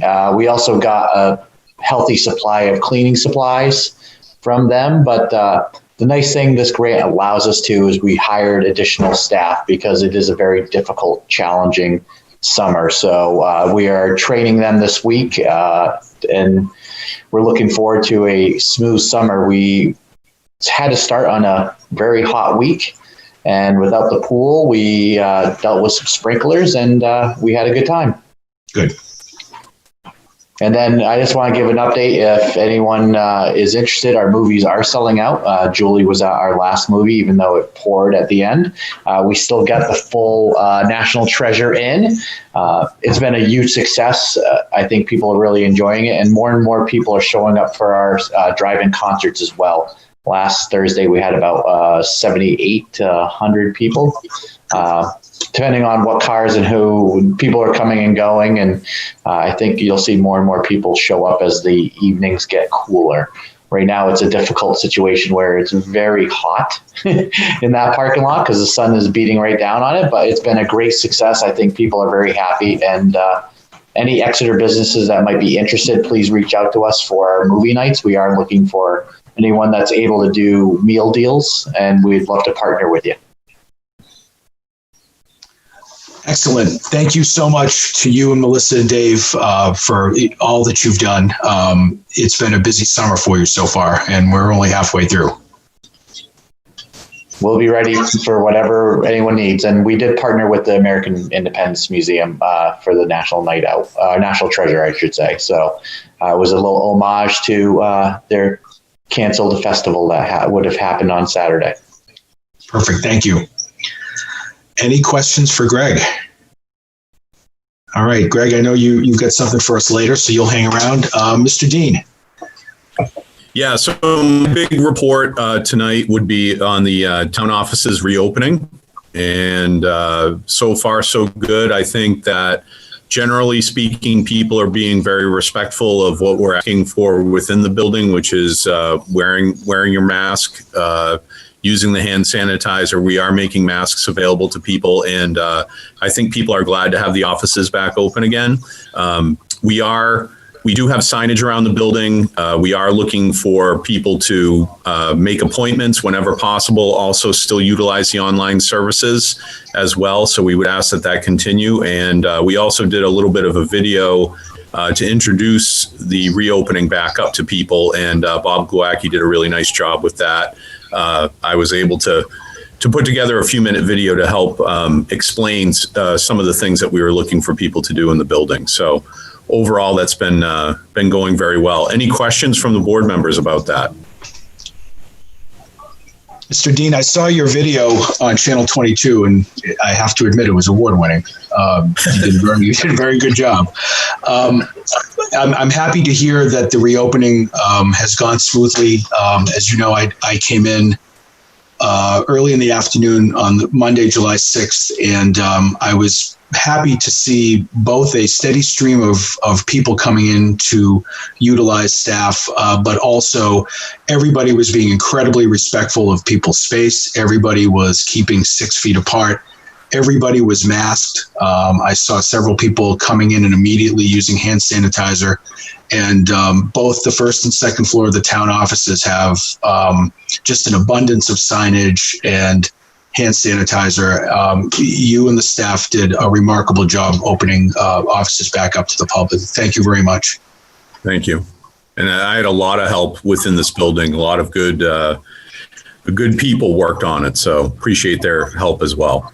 And also just special recognition to our assistant, Pam, who does also the welfare human services piece, because she really commandeered and led the efforts toward getting the social distancing signage that we have and those sorts of things. So she did great with that. She's on a well-deserved vacation this week.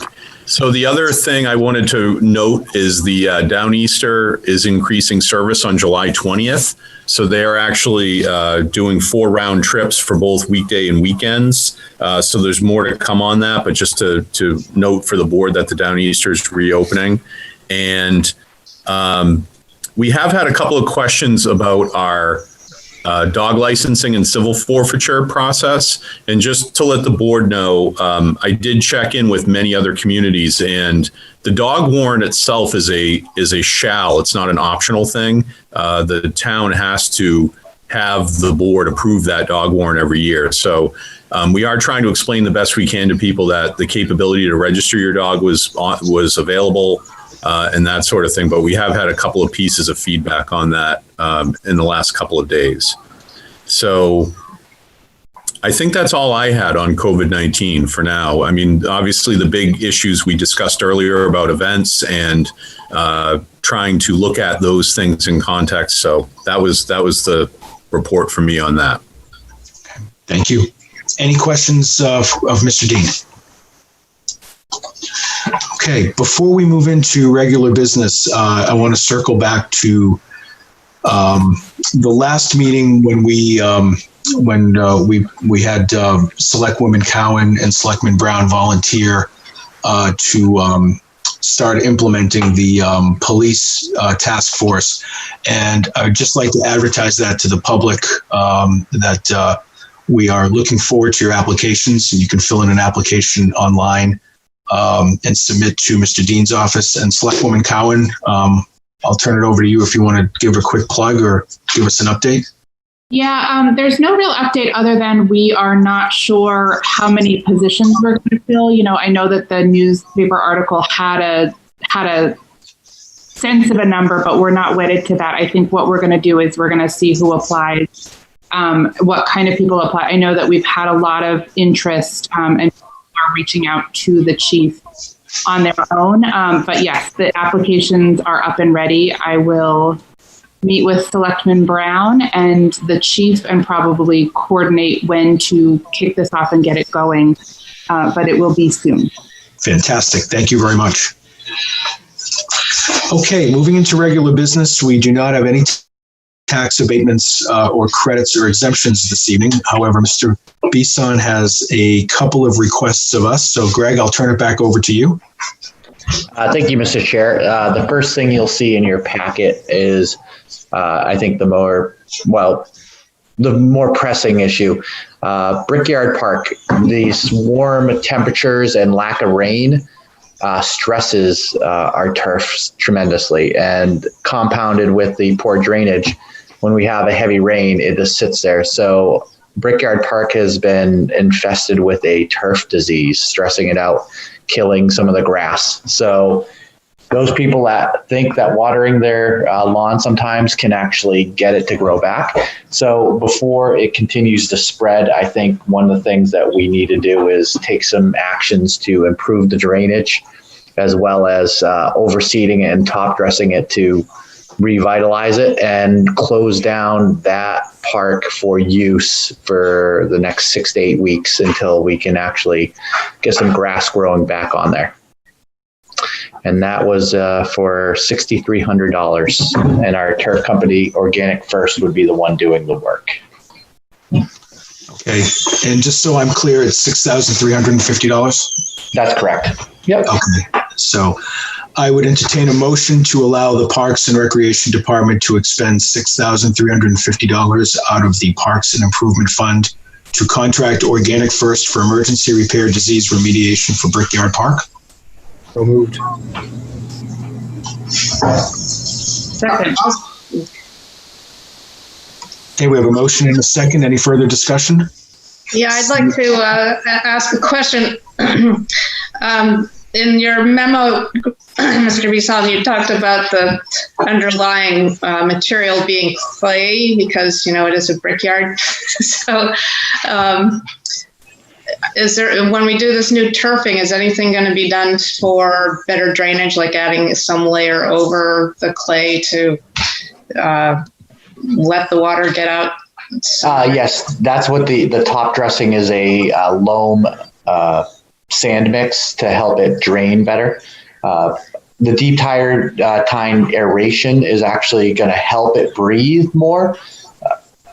Down the line, eventually, I think there's going to have to be talk to look at the drainage and possibly do a bigger project, but that's not where we are at now. So hopefully this will help. It has helped tremendously. For those that remember, we did this twice to the recreation fields, and it actually helped drainage quite a bit. So we're hoping this will do the same thing. Okay, thanks. Just remembering my backyard. So, Madam Clerk, we have a motion and a second. Yes. Let's see. Selectwoman Cowan. Yes. Selectwoman Roundtree Olaf. Aye. Selectman Brown. Aye. Clerk says aye. Mr. Chair. Aye. Passes unanimously. All right, Greg. And the second one, I am requesting an expenditure out of our impact fees for the playground chips. As you all know, Kids Park was renovated, but to achieve the proper density of our wood chips, we had to bring in much anticipated, overly, let me rephrase that, unanticipated amount of wood chips. Just to give everyone a kind of clarification, it's not your typical mulch that you would buy at a Home Depot. These are certified playground chips that need to fall under ASTM, which is a compaction rating. And so to bring it up to level to where it is safe if a child would fall off of an element, we needed to bring in 12 inches of these playground chips to bring it up to where it is. That was 156 yards of playground chips, which equates to about it's about $45 a yard. So it's not cheap to put these in. We had anticipated only doing about, on typical years, 10. So I could tell you, just to bring it up to where it actually was safe for the elements, we had to bring in a lot more than we had anticipated. So That is a cost of $8,900, and the same contractor removed tripping hazards as well, because one of the biggest offenders of injuries on a playground is actually not falling off equipment, it's actually tripping in a playground. So we got rid of that, and so the playground is open, and if you've gone by the corner of Front Street and Railroad Ave there, the park is very busy every day, and kids are wearing masks, and moms and dads are running around with hand sanitizer. And wearing masks. And wearing masks as well. So I'd look for a motion to allow the Parks and Recreation Department to expend $8,900 out of recreation impact fees for additional materials and timber removal for the kids' park playground. So, second. We have a motion and a second. Any further discussion? Seeing none, Madam Clerk. Selectwoman Cowan.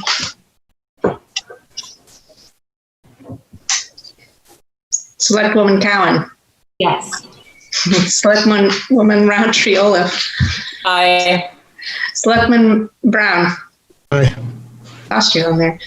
Chair says. Clerk says aye. Sorry, it's getting late. Chair says. Aye. Passes unanimously. Thank you, Greg. Thank you. Okay, Mr. Dean, do you have anything further from the town manager's report? No, I have one thing. I just wanted to report that there's been some interest in tax collections. So I wanted to report to the board that we were at 92% collected as of July 2nd, which is a very good wow. Percentage. That's about where we normally are. So some good news there. Fantastic. Thank you. Okay. Did you have anything else? No. Okay. Sorry about that. Select Board Committee reports. Selectwoman Gilman. Yes, I haven't had any since we last met. Actually, no, that's not true. We had a demolition review of the Heritage Commission of the barn and 2 houses out on Kingston Road that are coming up for some unknown project later. There was nothing to recommend them remaining. The next Heritage Commission meeting is tomorrow at 10 a.m. There was a lot of conflicting things at night, so and we'll be making our final decision on that, and also more discussion about heritage neighborhoods. And when we have a little bit stronger understanding and promotion, we'll bring it to the board to take a look at. And the HDC is having a site walk at the IOCA tomorrow morning at 10. My understanding is we'll only be able to go into the lobby because the rest is under removal. And then Thursday is going to be the final hearing on it. And if you want to hear some news from the state, please. I have just a few. The House went through 36 bills on the 30th and sent them to the governor for his signature. A lot of them were House bills that were amended by adding Senate bills that were of the same subject matter. It actually created a better bill when they did that. So that was to try the Senate worked really hard to make this process go as fast as we could because we couldn't change our schedule. But one of the things that happened after all of that is the governor's gone through and started his vetoes. And the first one that came up was the renters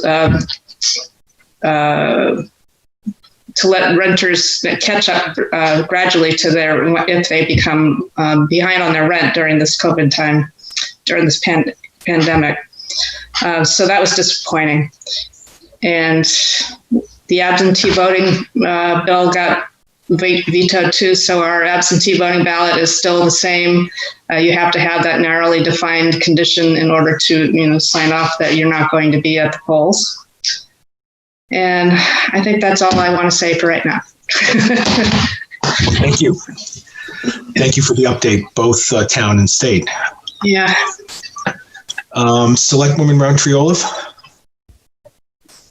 Just a quick update for the Swayze Parkway trustees. As we already heard from Renee Allen, they discussed the proposed Pocket Park project. Also discussed was the sewer siphon project. The repairs that we talked about the last meeting that need to be done to the pavilion. And then the last thing of interest is the installation of a kiosk in the front of the parkway that would have, space for rules, items of interest, events, et cetera, et cetera. So that's nothing was voted on that topic, but it was proposed. As for the housing committee, they will be presenting at our next meeting. So look forward to hearing their presentation, and they have a lot of really great ideas to show what properties are available in town. And I think they put a lot of good work into it. So certainly something that people should chime into if possible. And they will also have an additional, I guess seminar is not the right word, but it's 10:15. So I'm not coming up with a better word. And they will have a presentation of some kind that will be a little more extensive for the public at large after our meeting next week. On that note, I was like my brain is like, that's it. That's all we got. So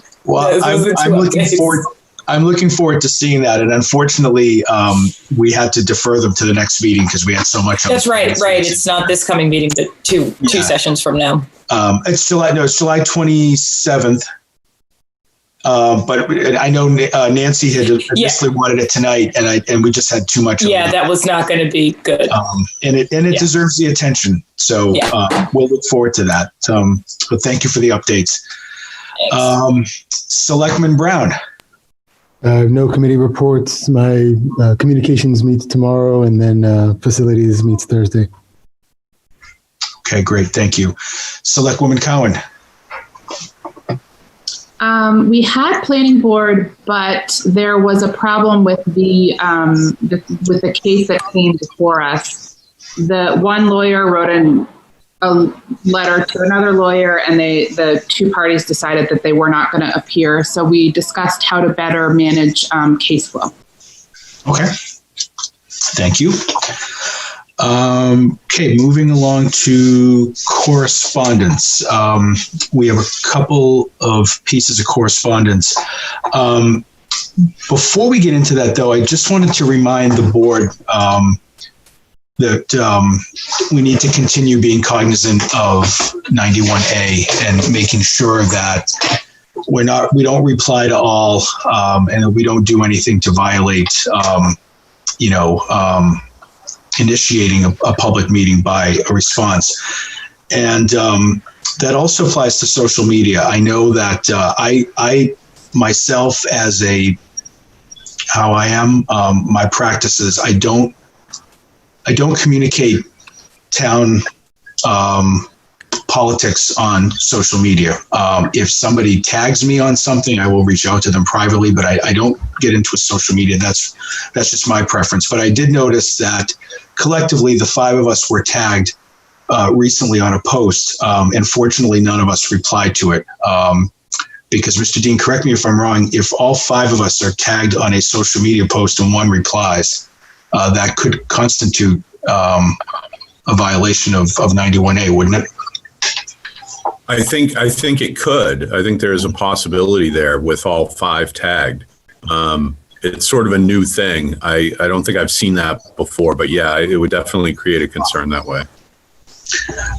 I know when and Mr. Dean, I'm going to ask you if you could look into this. The second year I was on the BRC, but it was the first year I chaired. I thought I knew all the 91A provisions, but the NHMA actually came to Exeter and conducted a forum at the library, and all of the committee chairs were there as well as other committee members, and I walked away learning quite a bit. I mean, is it possible in the era of Zoom that maybe we could reach out to the NHMA and ask if they could do a 91A refresher for not just the select board, but for other boards?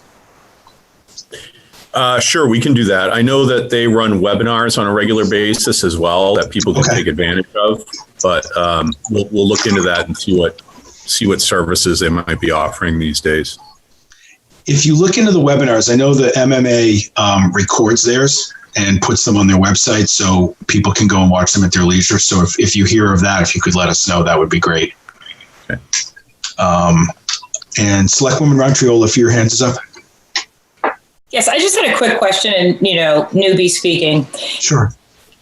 Would it make sense, or is it feasible to have a Exeter Select Board group email that residents and citizens can use to contact us all? Because I know that we've gotten a lot of communication where we're CC'd, and sometimes people have our government email addresses, and sometimes people use personal ones. But then that has an auto reply that states, due to regulations, we can't all reply to this message, so that there's an immediate response. Because at this point, I don't know what the protocol is. If we all get a message, who's supposed to reply to that person, so that citizens aren't sitting back waiting, wondering, did you get my email? Is anyone going to say something? And especially in this time, since we're not meeting in person and having more casual conversations before and after meetings, I don't know if that's something I don't know how that would work. I just hate to think that people send us emails in a group and then it sits in the abyss for a little bit without some automatic reply that says, due to X, Y, and Z, we can't respond in this manner, but we will get back to you at this future date. So certainly my practice has been, if I'm the sole recipient of an email, obviously I respond to it. If as the chair, if the five of us receive an email along with Mr. Dean and I usually speak. If there's a particular request asking for some sort of an answer, if it's just a general, here are my thoughts, I haven't responded. But if somebody is looking for clarification or information on something, I know between Mr. Dean and I, one of us has responded or tried to respond. Selectwoman Gilman, with your hand up, I'll ask you a question first. With your being the veteran, are we doing that wrong? You're muted.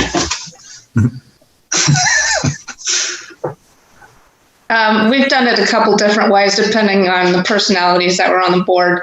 But the typical one is if a message comes to all of us, the chair takes it, discusses whatever, if it needs to be discussed, even depending on the matter, with the town manager and craft a response.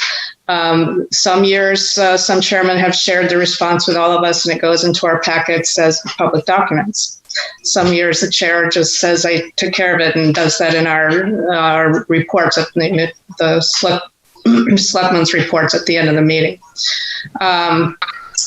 Having the auto message thing, I think, is probably a good idea. And there was one more thing I was going to say.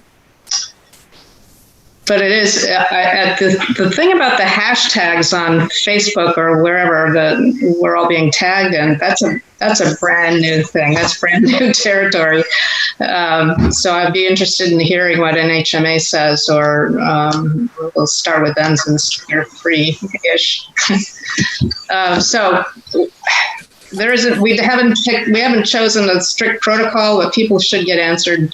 So I know what the other one was. The chairman, if, for example, the chair knows that Selectwoman Cowan has better expertise at answering a certain question, then you farm it out to her.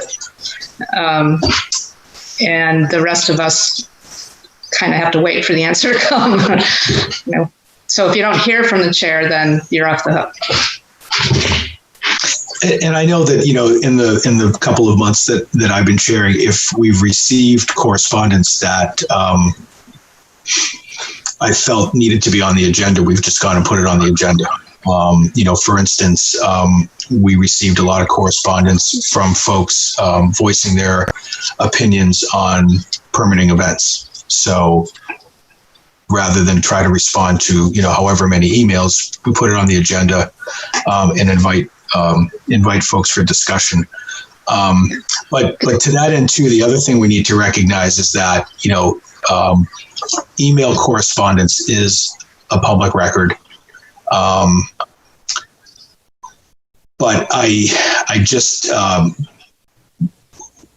would remind everybody that when we receive an email from a member of the community, we need to be careful, I believe, in making sure that we don't forward it to other citizens, only because in that email correspondence, you have the author's email address that they may not want as part of public record. And Mr. Dean, when we comply with 91A requests, right, correct me if I'm wrong, we redact email addresses, do we not?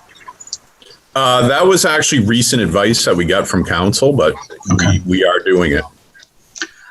It puts the author of an email in a situation where if it is forwarded to somebody, it puts them in a position where they may receive unwanted correspondence from outside folks or outside contact that they're not desired in writing to us. So,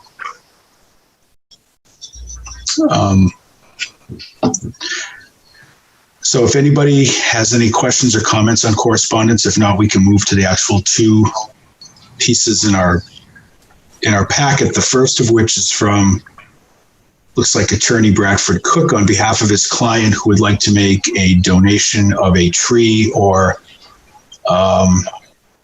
if a tree doesn't pass muster, then maybe a shrub, and wants to appropriate certain monies towards the upkeep. Mr. Dean, is this something that falls into the purview of the trustees, or does this come to the select board? I will give this to the trustees. Okay. Of the Parkway. Great, thank you. Yeah. And last but not least, our town moderator, Paul Scafidi. And the last time I saw Paul was actually at the last election. He is reaching out. He'd like to meet with the town clerk, members of the select board, and the supervisors of the checklist to go over the two upcoming elections. Mr. Dean, can we get some dates from Paul? Sure, we can do that. I know he had planned on talking to the town clerk this week.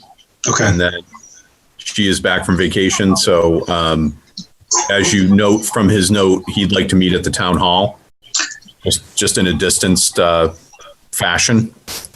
Yeah, I noted that, and I wanted to throw that out to the board. Paul indicated that he wanted to meet in person rather than Zoom, and obviously the town hall has space enough for all of us, but I would also suggest that if anybody feels unsafe doing that, Mr. Dean, I don't see any reason why we couldn't Zoom in members that are not feeling quite comfortable yet. Mm-hmm. Okay. That'd be fine. All right, so we'll wait back to hear from you with some dates from Paul. We can set that up. Will do. We'll follow up. Excellent. So our next meeting is July 27th. Any other comments or areas of discussion before we close tonight? Yeah, I have one thing. Remember, remember that July 15th is tax day. Haven't been hearing it on the news. That's right. I paid mine on time in April, so I completely forgot about that. Thank you. Well, that's why you're the chair, Nico. Because I knew I'd forget in July.